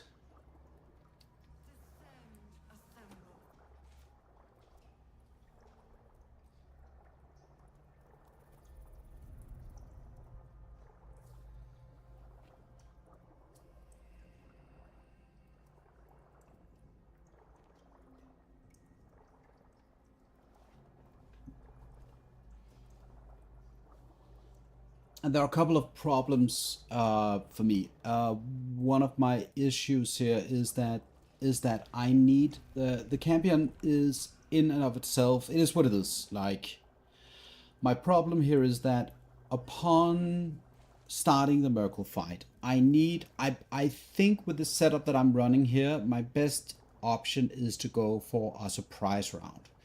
I've been discussing and debating many different strategies for the fight, which could probably work, but what I want to go with is a very, very simple assault surprise strategy where I hop in, surprise the Mind Flayer with the Eldritch Blast, throwing it to the ground, shooting it 3 times with 3 blasts, getting the surprise round, talking down Merkle. And then once we get that going, the fight proceeds as normal. The idea is to stack radiating orbs on Merkle to keep him unable to hit anything in melee. And then at that point, when we get into the fight, I want to probably relocate to the center platform in front of him, fight him there with a specific gear setup for that. And then the reason for this is like I'll get into that when I get to Merkle, but that's how I normally do it.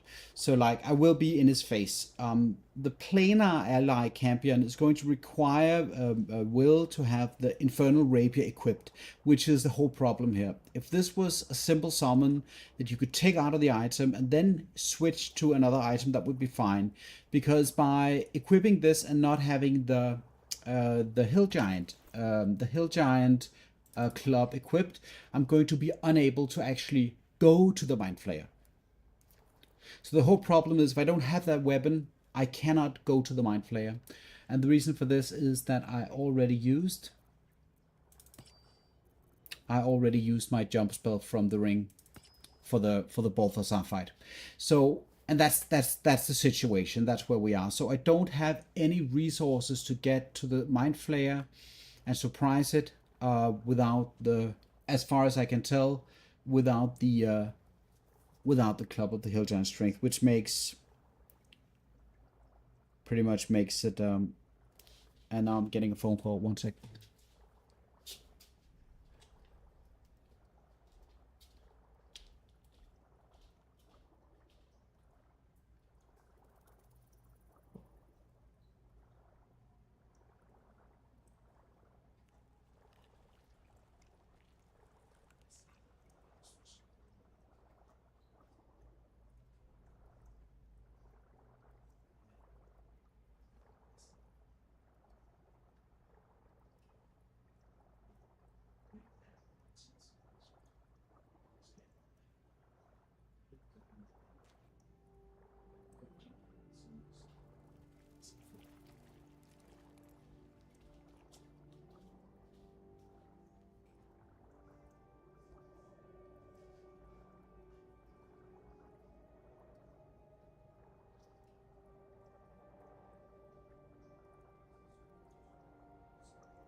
So for the sake of world peace, I'm worried that I need to take my considerations about clearing the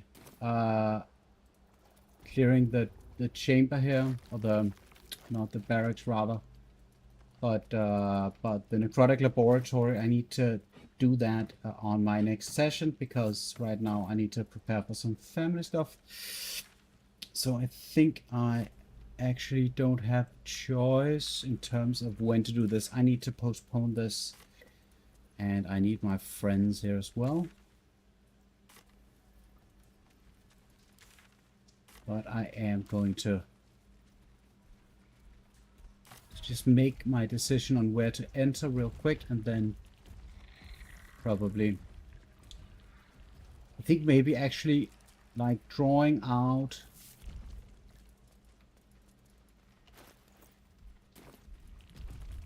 where are they? Drawing them out is probably an interesting strategy. So if I can kind of draw out the undeads in a very aggressive manner, really separating them, I think that could be beneficial. But I'll have to get into that when I get a chance to get back. So thanks everybody for watching. I'm just going to ship everybody, or whoever is here, to some nice person somewhere. So I can see. I am just going to ship everybody to, I think, say okay.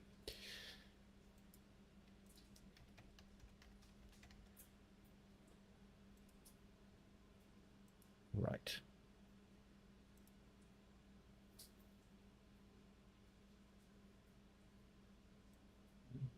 Yeah, because the ship is